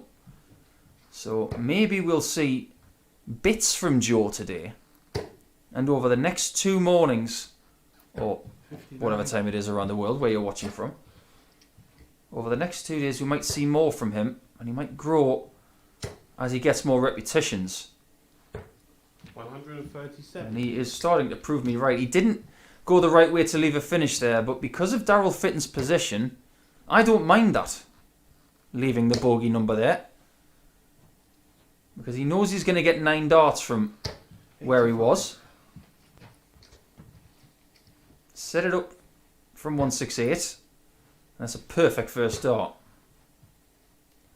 As perfect as the first one was, the second one 85. was a bit of a shocker. But it hasn't hurt him too much anyway.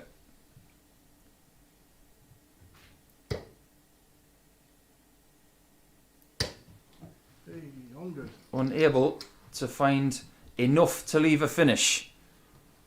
But Joe Davis is staring at 3-0, a position that Robert Thornton had against Fitton. I think that was for the bull. If it was the wrong shot, in my opinion. 51. It doesn't matter what I think about the tactical play, it's about whether he gets the leg. And he's got himself on double 16, and if he hits it, all is well and good in the world.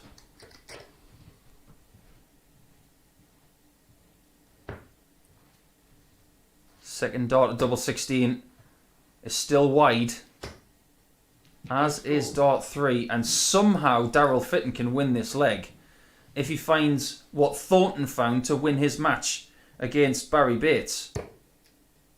He doesn't get the 60 like Robert did, but he does get the 57 for double 18, just on the underside of the double, and a chance missed. Joe Davis gets second down and 32. Same shot, same equation, same amount of darts, same result so far. 32. Different outcome in the end. 3-0 to Joe Davis, and this is going all the way of the man from the south of England. So you fancy from here he can get the job done if he can close Fitton out quicker than Robert Thornton did a few games ago.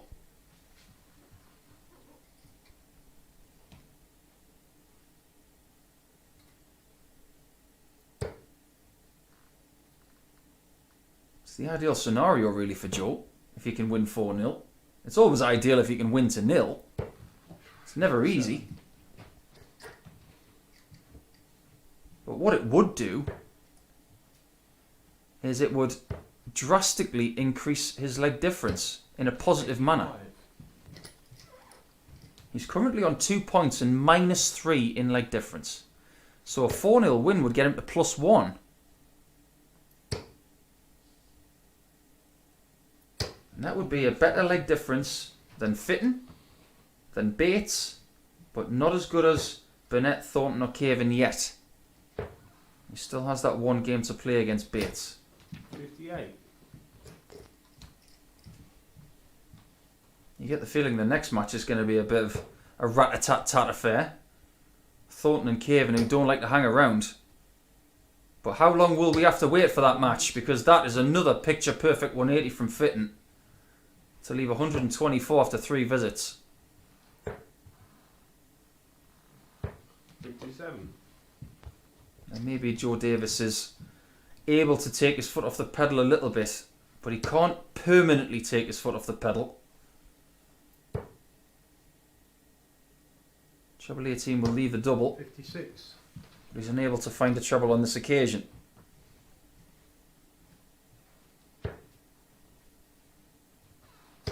You can tell what Joe Davis is saying to himself when he's talking whilst throwing. He's saying up, up, up. He's telling his brain what to do. Fitton's brain is telling him tops. And that's right in the corner. That's what I like to call a darting penalty in the bottom corner of the goal that can't be saved. So it is 3-1 to Joe Davis. That's 1 down and 3 to go for Fitton. Can he win 3 more to snag a victory from 3-0 down?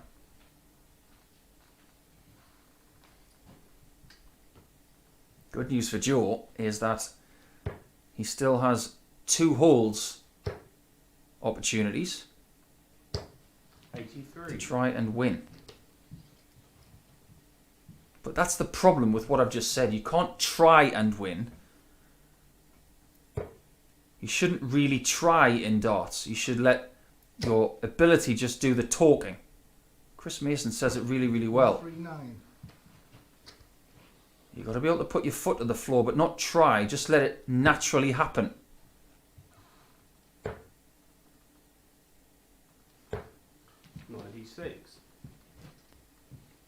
A lead of 40 that Darryl will want to extinguish and create his own advantage, of which he has. 1, 3, 4. He has a great advantage now. An advantage of 94. And things are starting to turn again, like they did in the Thornton match. 60. And I, for the life of me, don't know why Joe Davis went for the bullseye in the last start there. I just don't know. I know that I'm from a slightly different generation to some of the young dart players, but I do think that my counting is fairly sound. Joe Davis's counting is very sound on this occasion until the last dart, where he's unable to leave the finish.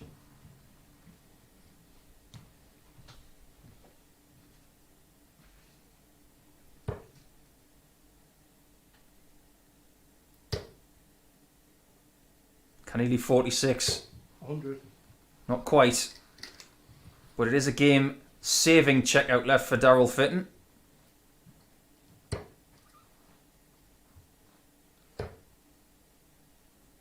Has to go back upstairs, really. 46. Unless you've got that lie. That was a very aggressive dart from Joe Davis, and it's a match-winning chance if he gets it.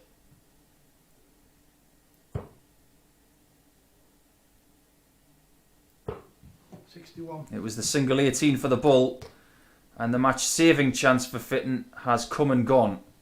Joe Davis from 83 should get 1 dart minimum for this match. Now, it's a very tough ask. He's got the 45, but he hasn't got the double 18. It was a good rescue attempt after hitting the single 2. 1 match dart is gone, and Fitton, to elongate this game, is looking at the 9 and double 8 option again. The single is good. It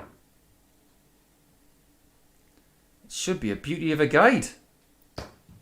Oh, gorgeous, gorgeous shot from Darryl Fitton. He's had to dodge a bullet on double 18 after Joe Davis missed a shot for the match, but he has found himself a 25 checkout, and he is very much back in this now. Very similar to the Thornton match from earlier.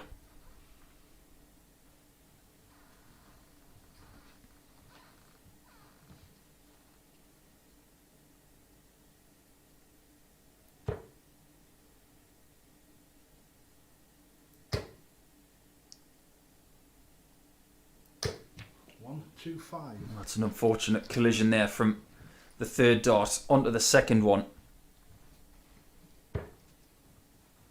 But with that start, he is firmly putting pressure on the young man from Brighton. Just had a nice tweet from someone who is called Cheeky Sofa Bear. Well, wherever you're watching from, Cheeky, thank you for tuning in. It's nice to have your company.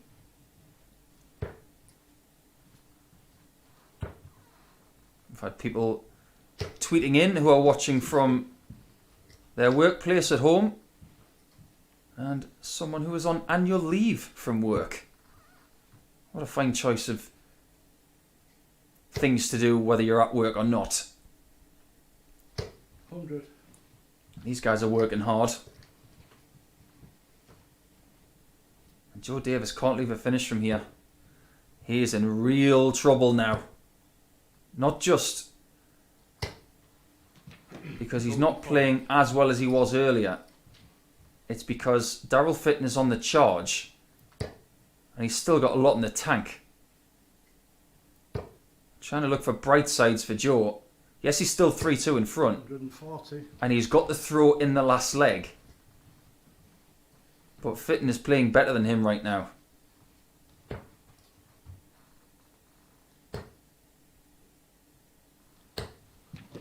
$57. You can see the thought process of using 19s there, but maybe the leg is already over. Double 16 for 3-3. Into. That is exactly what we've got. It's deja vu time here at the MODUS Online Darts Live League, as Robert Thornton took a 3-0 lead. He was brought back to 3-3 by Fitton. It's the second time of asking, can Fitton come back from the dead from 3-0 down?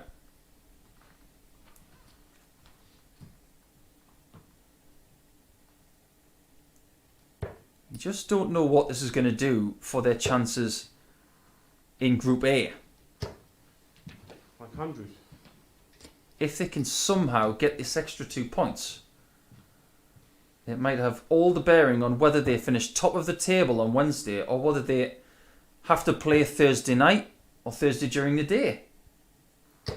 125. We might be in for a rip-roarer here in this last leg of the contest.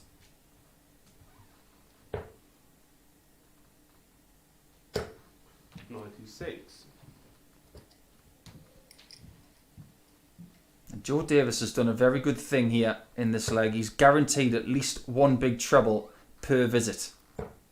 That's what you have to do in last leg deciders. If you're not playing your best darts, which he isn't, you have to somehow find a treble 19, find a treble 20, minimum.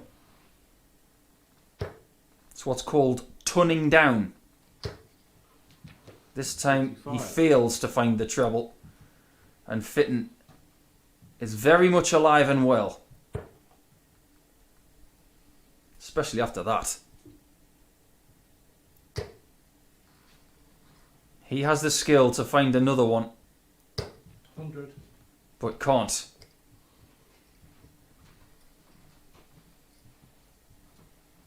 Because Darryl Fitton can negotiate 180 and 6, he may ask Joe Davis to do the same with 80 more points remaining. Oh, and he hasn't left the finish.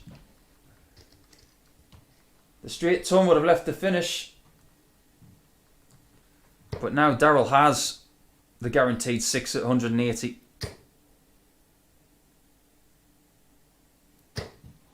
$60. Every game that you lose hurts. But the ones that hurt the most are where you had a big lead. It isn't lost yet. One more little spurt from Joe and he could get this done. But he's losing his range on the 60 at the wrong time.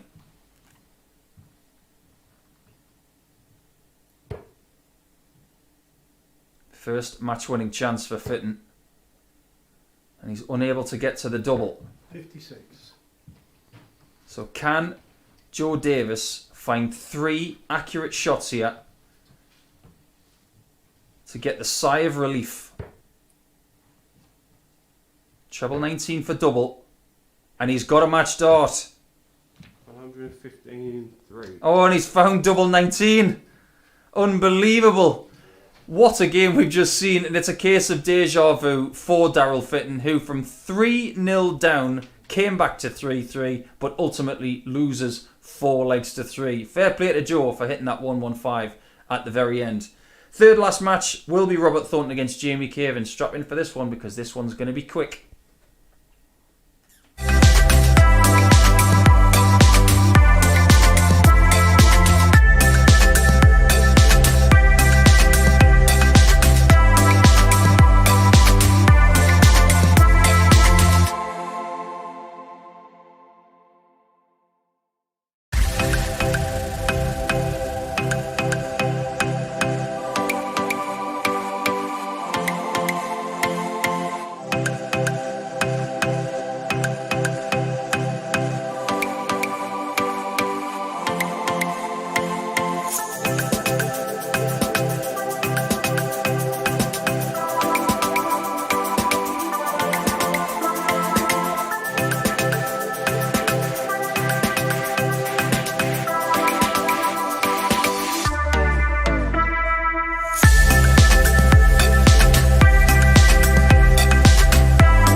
Welcome back, everyone. And we have 3 matches remaining now. Thornton versus Caven, Fitton versus Burnett, and then Bates and Joe Davis to finish us off. So everybody has got 1 match to go. And that means that only one of these guys can make it to 8 points. In doing so, whoever wins this match will win today's table. Now that doesn't really mean anything for this week, but if you have had a bit of a wager on who wins today's table, it's all on this match. No other player can make 8 points. Just these 2. So whoever wins, they will be the top dog. 45. I have to say it's been great to watch Jamie Caven play again today. It's been a while since I've watched him play competitively. He's just so watchable. There's always something going on when Jamie's around. Same can be said for Robert, really. He's had a very up and down day. Very up and down. 125. Jamie's last darts that he threw before this match began were a 157 checkout against Richie Burnett, which was the biggest finish of the day. 81. He has had some highlights, and in that match he missed 3 ton plus checkouts. Actually missed 2 and hit 1. 94. Could have had a 160 and a 136. Missed them both after getting the 2 treble 20s. But he did get the 157, and that was the key one. 140.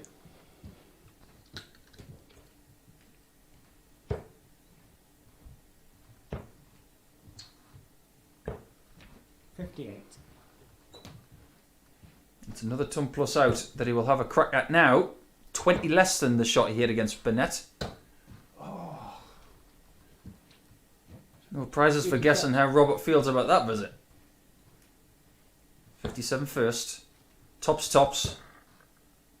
Wasn't far away. He does get the second tops. Well, that leaves him double 10. Robert will go 10. 4 double top. 64. And he hasn't been particularly sharp on it today, apart from the very first leg he played. Jamie Caven, however, does take a 1-0 lead. And I did say this game wasn't going to be slow. It's proving to be that way. And Jamie Caven wants to get his campaign done as table topper.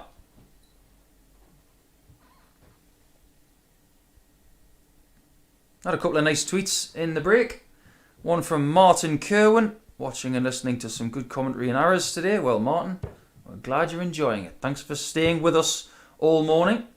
And from Brian McGinley, who brought a little chuckle to my face with his tweet, saying the wee lads at school, or the wee-in, which is very apt since we've got a Scotsman Robert here. Mrs. in bed after a night shift, and I've got peace and quiet to watch the darts all morning.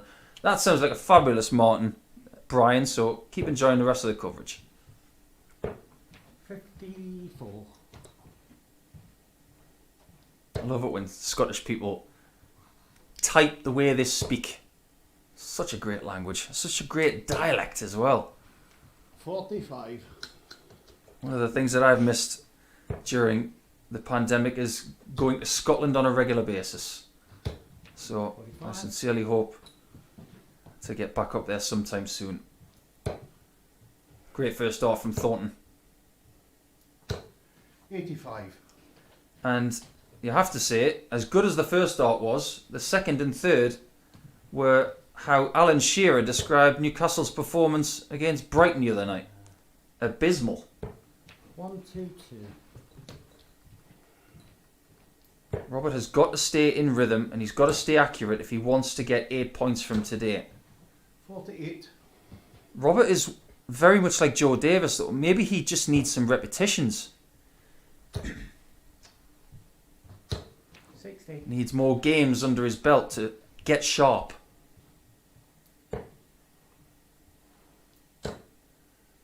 Another one will be handy. 171. Well, if he can't get 180s, get a 171 down south. That might change this leg. Unless Caven finds another on the end of a 25. Oh, so close. Maybe the first bullseye was just a little bit too central. Double, and it's begging to be hit. Oh, what a great leg of darts. That's what we pay to see. Almost get the 125 the Hollywood way, but ultimately the two double 18s give us a 92 out and it's 1-1.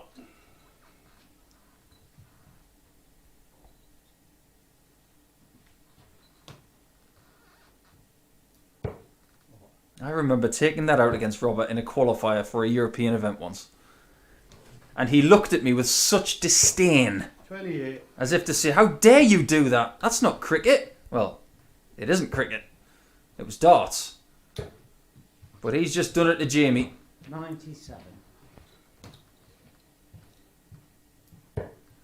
It is technically the right thing to do because of the size of the bed. But it was definitely helped by the first dart. It just opens up the target area. 93. As often as the dart can hinder your target, it can aid as well. 97. And he is playing fast, and I really do think that Robert Thornton likes playing Jamie Caven because he can stay quick and stay in a nice circular rhythm.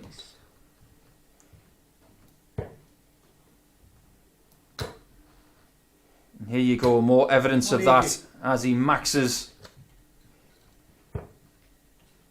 and gets himself to 56. We know where he's going next. 85.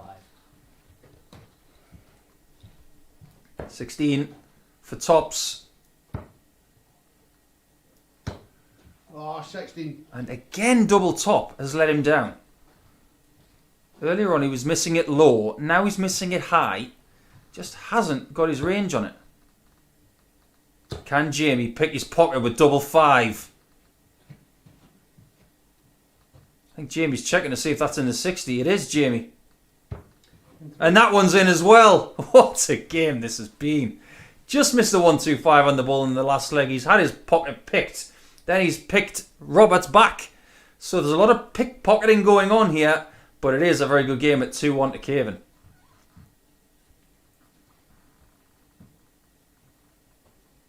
Look at Robert in the background. He can't help but giggle a little bit as if to say, 40. that was a bit dirty.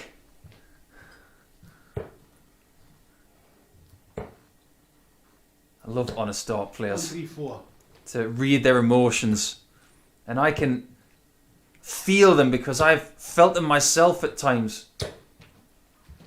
140. I think Caven has got a bit of a spring in his step, and it's really nice to see. It hasn't been an easy 3 years for Jamie since he left the tour. 121. Well, since he lost his card, he's not been able to regain it. but to see him playing good darts here has been fantastic.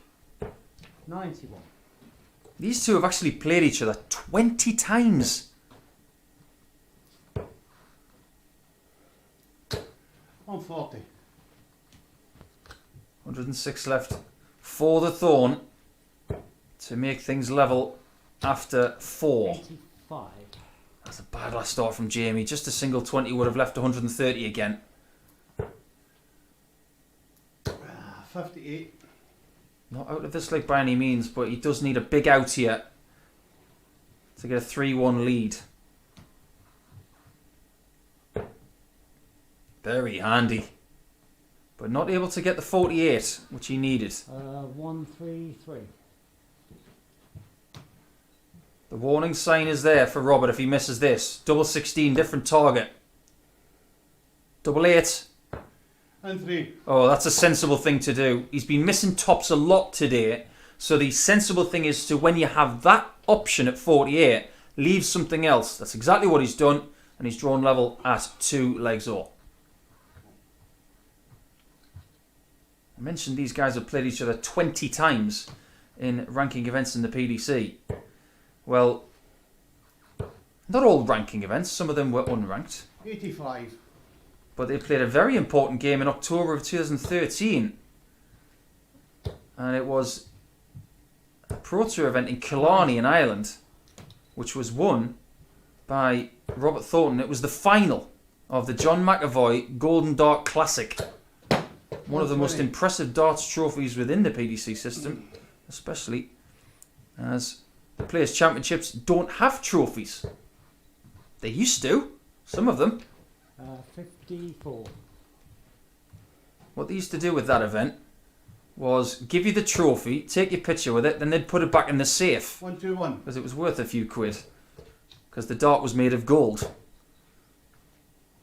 That's probably the most high profile match they've played. 125. A lot of them were group games and championship of darts. They played each other in Players' Championships, UK Open qualifiers, but ultimately that one final was the biggest game they played against each other.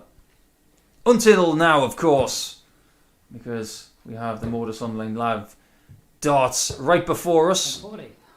And we have Robert Thornton on double 19 for the lead. Oh, he's missed it for a change. Does he miss double 8 again? 22. 22. It's infectious, the way he says the scores. 87 for Caven. Oh, that's 81 left. Just making sure before he makes an error. I think that's the right thing to do. And he does get a shot at double 12. Oh, what a save! Oh, move over, Gordon Banks. Keep your Peter Schmeichels. That was a save. 81 with 2, and he gets it to rediscover the lead at 3-2. Caven 3-2 up. Fantastic stuff.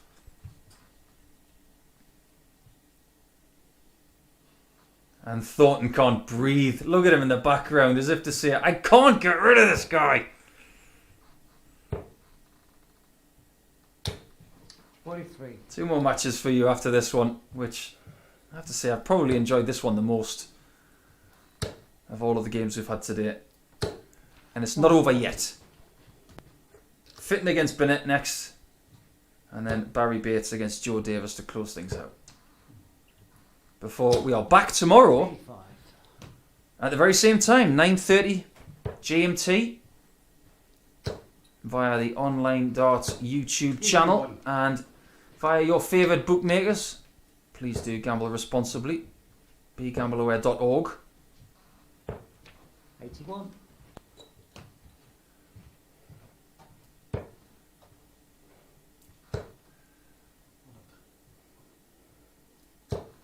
Don't forget that whoever wins this match will be the table topper for the day. They will go into Tuesday with the most points and a 1-game buffer 61. over their Group A rivals.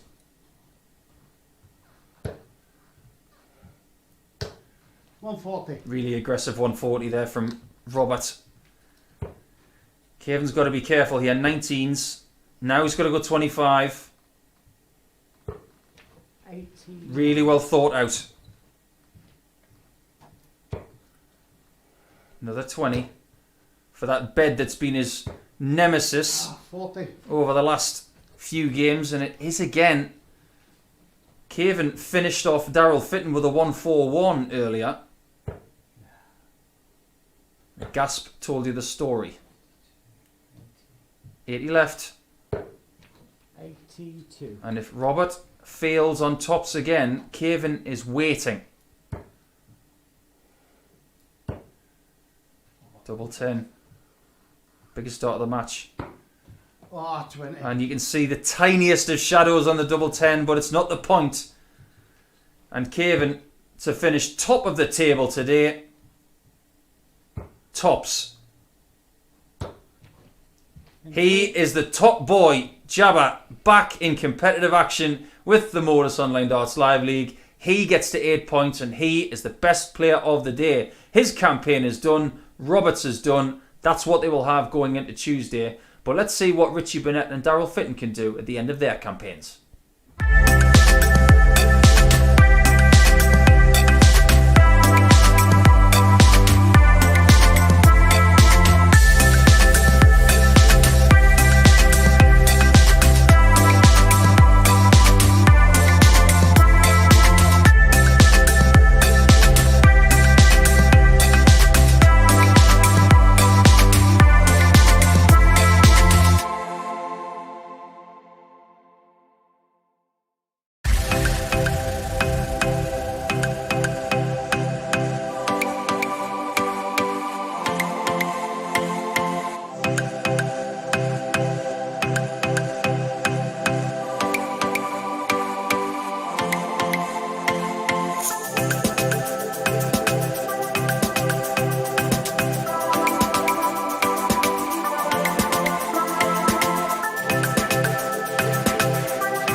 Bit of a laugh and a joke is exchanged between these two legends of the sport before they go at it for the first time this week.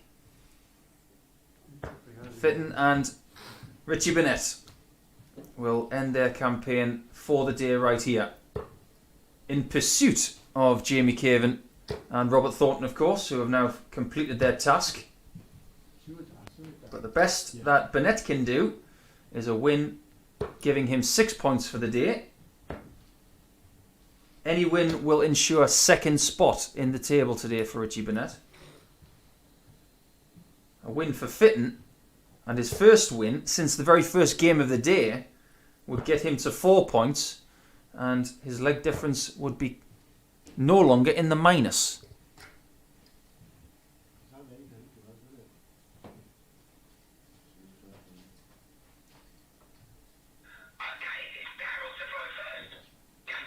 Darryl will begin this match. And I've had some nice tweets in the break there between the two games. I've had a tweet from Phil down in WA in Australia. Loving the coverage and tuning in from down under. Great to have you with us, Phil. 41. I wonder what time it is down there. Must be quite late at night. Also had a tweet from Matt Parsons. Thanks for giving me something to do on my lunch break at work. From Matt at the Andover Darts Academy. An academy I know well. So, our pleasure, Matt. Our pleasure indeed. I just had a question as well. Is it distracting for players to call their own throw or call their own scores? Well, it is an adjustment, but once you get used to it, it's fine. It's a real hindrance if your maths isn't good, that's for sure. But like everybody in the last year, we've all had to make sacrifices and changes, so we don't have a referee in the room. Just the players in a COVID-safe environment.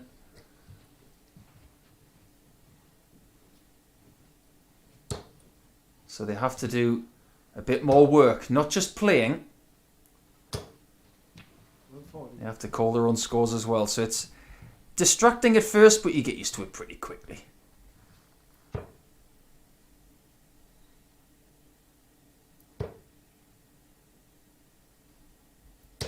$100.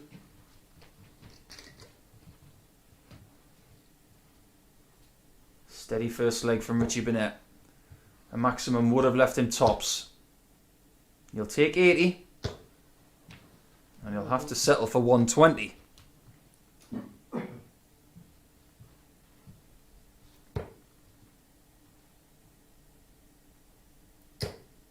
Oh, hello. 160 coming in. 120. Oh, it's the second time today we've seen 160 missed on tops. One was by Jamie Caven, and that one from Fitton. Richie Burnett doesn't get a shot at tops. That was such a well thrown dart.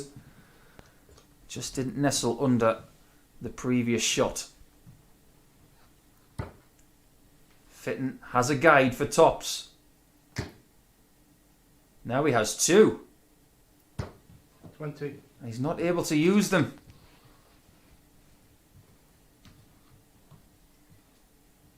Richie for double 10.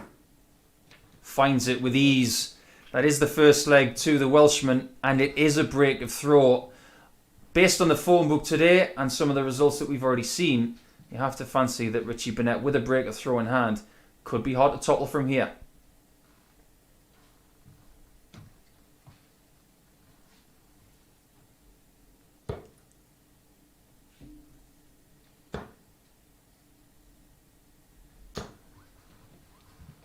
$134. Well, when you can't find what you need upstairs, how about downstairs? Darts sometimes is a game of upstairs, downstairs. And next door neighbours to the left and right, because you have to be proficient on all parts of the board. There are certain players who do like to simplify the game by constantly leaving the same doubles. James Wade has made a career of it. Constantly leaving double 12, double top and double 10. These guys are a little bit more flexible in that approach. 48. I'd be fascinated to see what happens in the last match between Joe Davis and Barrie Bates.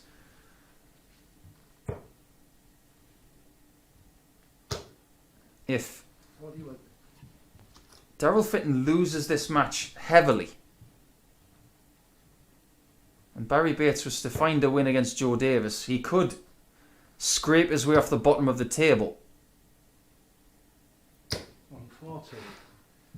But Darryl would have to get beaten quite heavily here. It's still possible with Richie taking the first leg and having the darts here. Surely has to move. Think he realises now that he should have. Straight ton would have left 166. Maybe there's a little bit of old school counting there. 85. Nice lead from Darryl though. If you're going to hit a 5,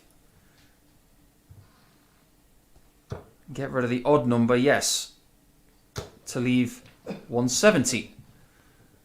But you'd rather have 56 than 170. He missed 160 in the first leg.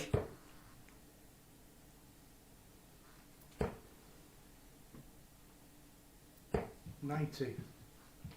Can Richie Burnett double his lead over the Englishman? Double top. Got a little bit of the wire. And he's just checking.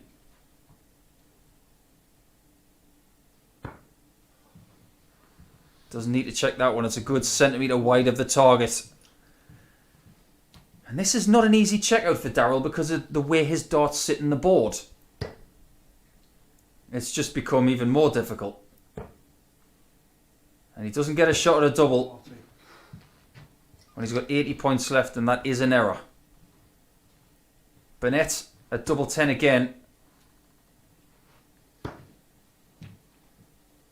Probably thought that was in. I did to start with. It is not. Double 5. It's 21 darts, but it is a 2-0 lead for Richie Burnett so far. And sometimes you've got to win good legs, sometimes you've got to win scrappy legs, but ultimately he's 2-0 up. He's halfway to his target.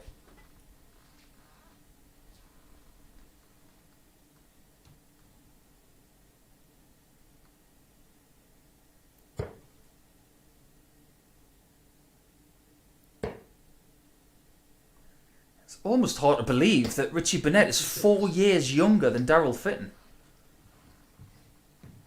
Darryl Fitton was coming through in the early noughties, maybe the late 90s in World Darts, as Richie gets himself a maximum. But by that time, Richie was already world champion.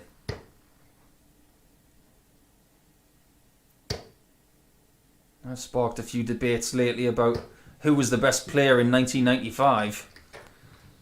If you pulled 100 dart players of my age, and maybe a little bit older, as to who was the best player in 1995, most of them would say this guy. And there is more from Richie Burnett to say why.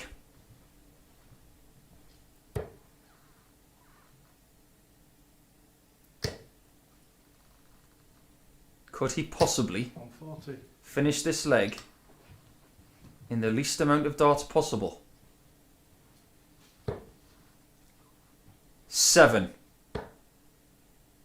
He doesn't get the magic 8 ball. So, just about setting up 85. for the possible leg winning chance, but that's the closest we've been to a 9 darter today. 7 deep. So far, so good for Richie Burnett, who is playing excellent stuff here. Averaging in the mid-90s, where he's been most of the day. Double top. Back to 10s. And he's in again. It's a 12 darter from Richie Burnett. That worried that 9 darter. We may get there at some point this week, you just never know. But he is warming up, and he's 3-0 up on Fitton, a position he's all too familiar with. The last 2 times Darryl was in this position, he got it back to 3-3. Can he do it again? 60. Well, with Richie playing this well, he might not want to stop playing today. Well, he's going to have to, because this is his last game.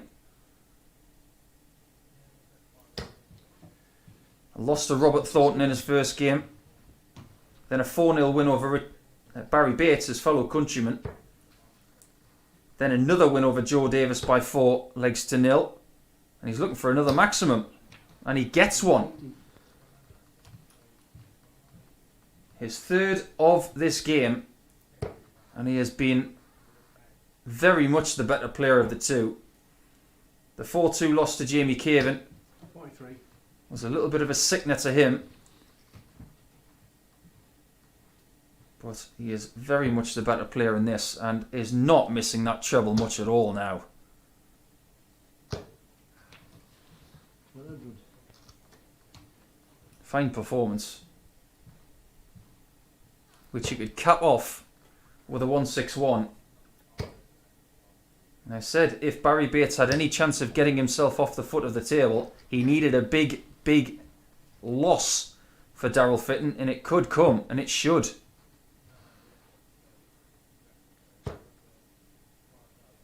.86 left.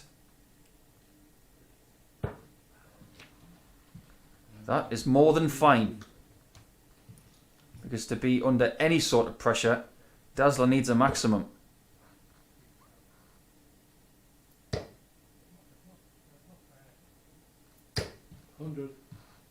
It's a good score, but it might be the last 3 darts he delivers today.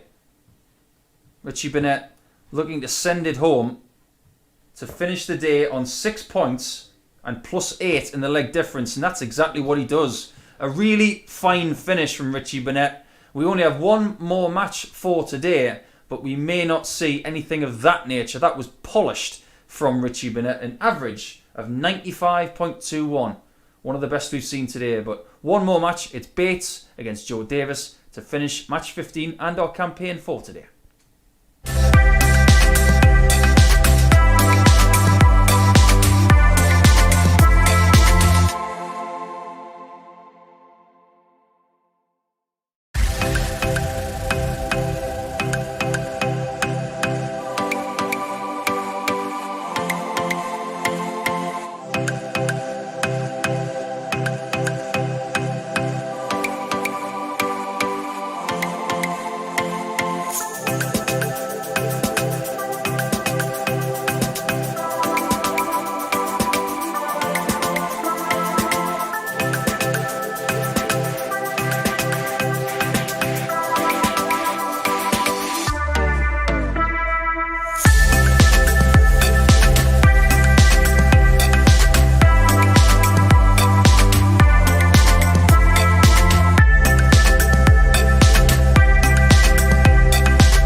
It's the final game of today's play for Monday on the MODUS Online Live Darts League.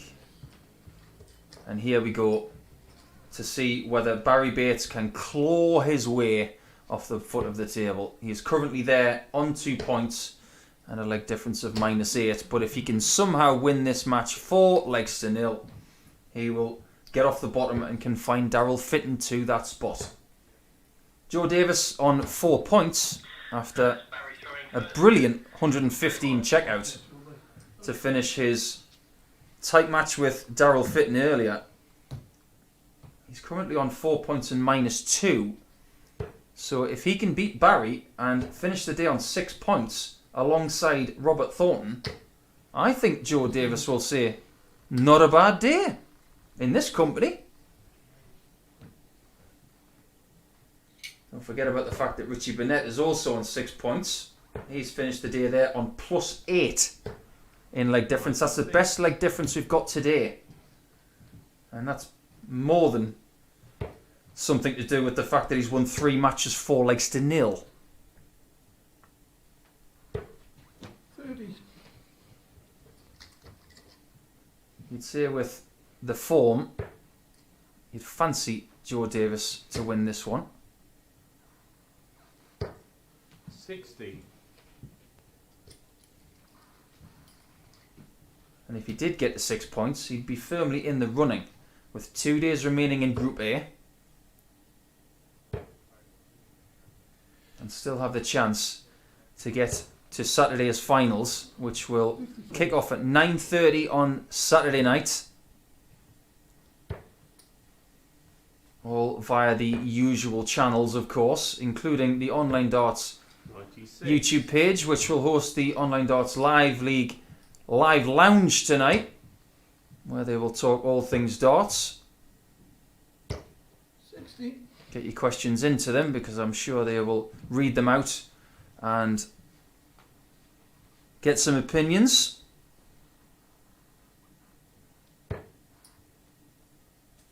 Just had a tweet from Matt.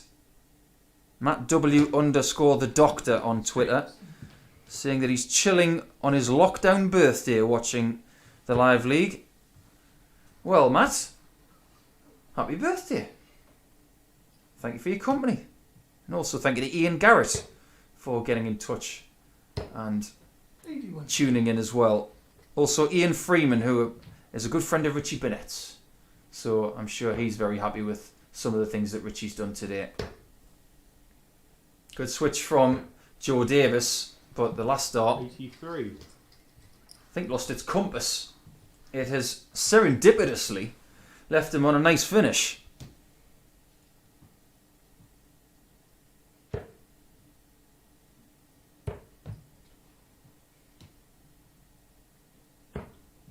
24. Just another sign that Barrie has struggled today. They all say that darts is on the day. Well, maybe be a better day for Barrie tomorrow. Double top for Joe Davis. And that is a thing of beauty. That is a beautiful hold of throw from Joe. And it starts off a game where potentially he could put himself in the running for the top of the table after the end of Wednesday's session, of course. But it's 1-0 for Joe Davis here. And that was a break of throw. I do beg your pardon. I lost track of the green arrow there. The green dart next to the name, which signifies who was throwing first. I must have looked at that once it had already changed to his name for the start of leg 2.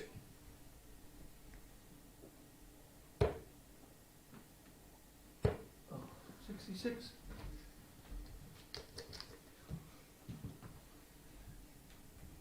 Plenty of darts coming up, of course. No PDC ranking action for a few weeks now. But there is the small matter of the Premier League coming up, which I'm sure will throw some twists and turns. Oh,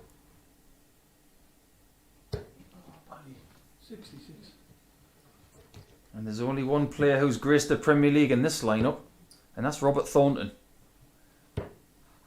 Just goes to show what can happen in a darts career. 43. You can go from playing Premier League darts in front of 10,000 people in Leeds, or potentially 11,000 in Dublin, 55. and then things can go wrong, and you may have to scrap for your career. You get nothing for free in sport, especially in individual sport. 42. Likes of boxing, tennis, darts. Even golfers have caddies. You don't get them in darts. It's all you and nobody else. 28.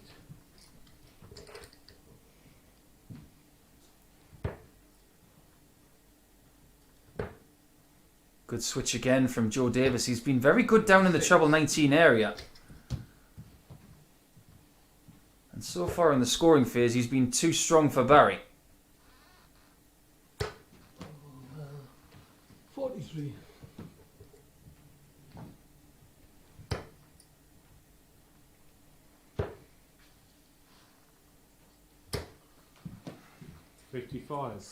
Not the best visit from Joe, but at least it gives him a chance to do what Jamie Caven couldn't do earlier. He hit the most central bullseye you can ever expect on dart 1. Then he got the 25 and he ran out of room at the centre button to try and finish the 125. Joe doesn't have to hit the bullseye on the end. Well, after that first dart, you'd have taken the 25 with your arm off. 51.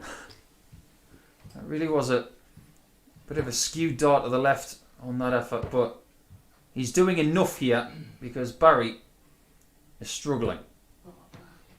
17.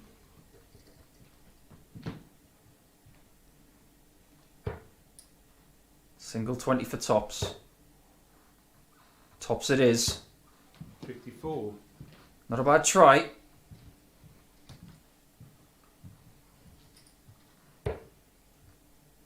That's a better dart from Barrie. Had a bit of purpose behind that one. Bit of vigour. Just question whether he's in a bit of pain as Joe Davis goes for 10s and finds the bottom corner precariously close to double 15 to bust his score. But that's why we've got the wires on the dartboard, you see, to separate the mediocre from the bust shot. So it's in, it's 2-0, and Joe Davis is now halfway to the winning post.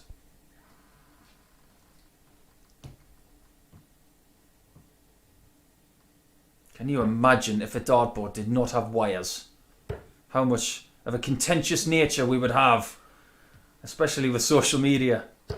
We'd have to employ the DAR, which is the darts assistant referee. Nope, we don't need to do that. We've got wires. Oh, and that is really unfortunate. 20. That dart was in the 60, and the third one has displaced it. And that does not happen very often. Just a really unfortunate turn of events, and 120 points from Joe Davis have landed on the floor.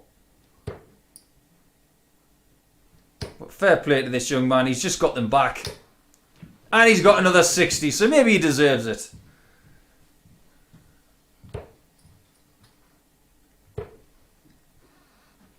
Oh, buddy. Bloody hell. 53.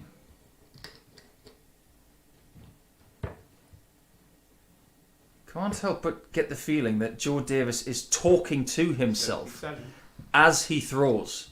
It's like he's trying to work on something with his game at the same time as he's playing. He keeps saying the word up, and I am wondering why. Oh, bloody hell. 21. Well, that's a visit to forget for Barrie. He's obviously in some sort of discomfort. 60. And when you have an opponent that is visibly struggling, it's quite difficult to hold your attention and stay within your own game. I myself have played Barrie Bates when he wasn't 100%.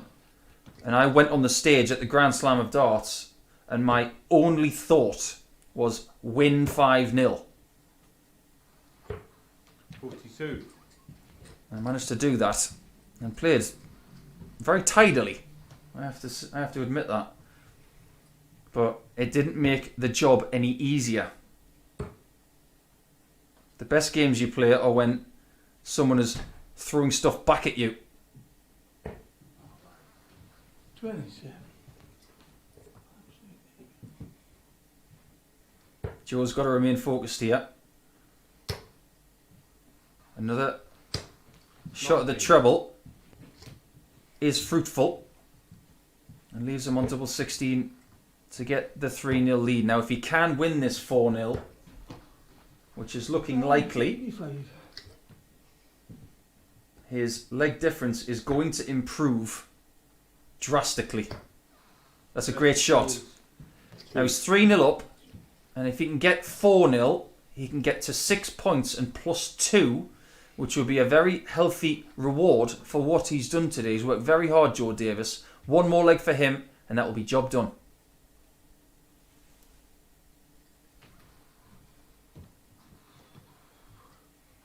By winning this leg here as well, what he could do is finish above Robert Thornton in today's table.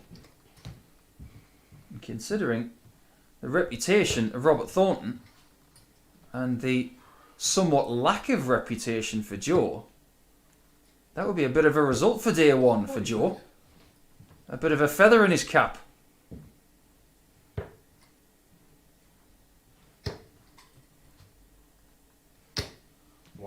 Good stuff. Ton 40 ton. And he's starting to get a bit of bounce in his step with his scoring phase. But he might not need any more than 9 darts to finish his day. 44. Barrie's leg difference would plummet to -12 if he loses this leg. 91. That's another lovely last dart from Joe Davis. And he sets up the The day completing 170 potentially. Looking to do what I like to call the Hanky, the Lloyd, or the Aspinall. 40. Suppose I should call it the Hanky because he did it first. But he finished a tournament on this. Joe's not going to finish. 60. But he's going to score 60. And I'm amazed that one of those darts didn't bounce into the treble.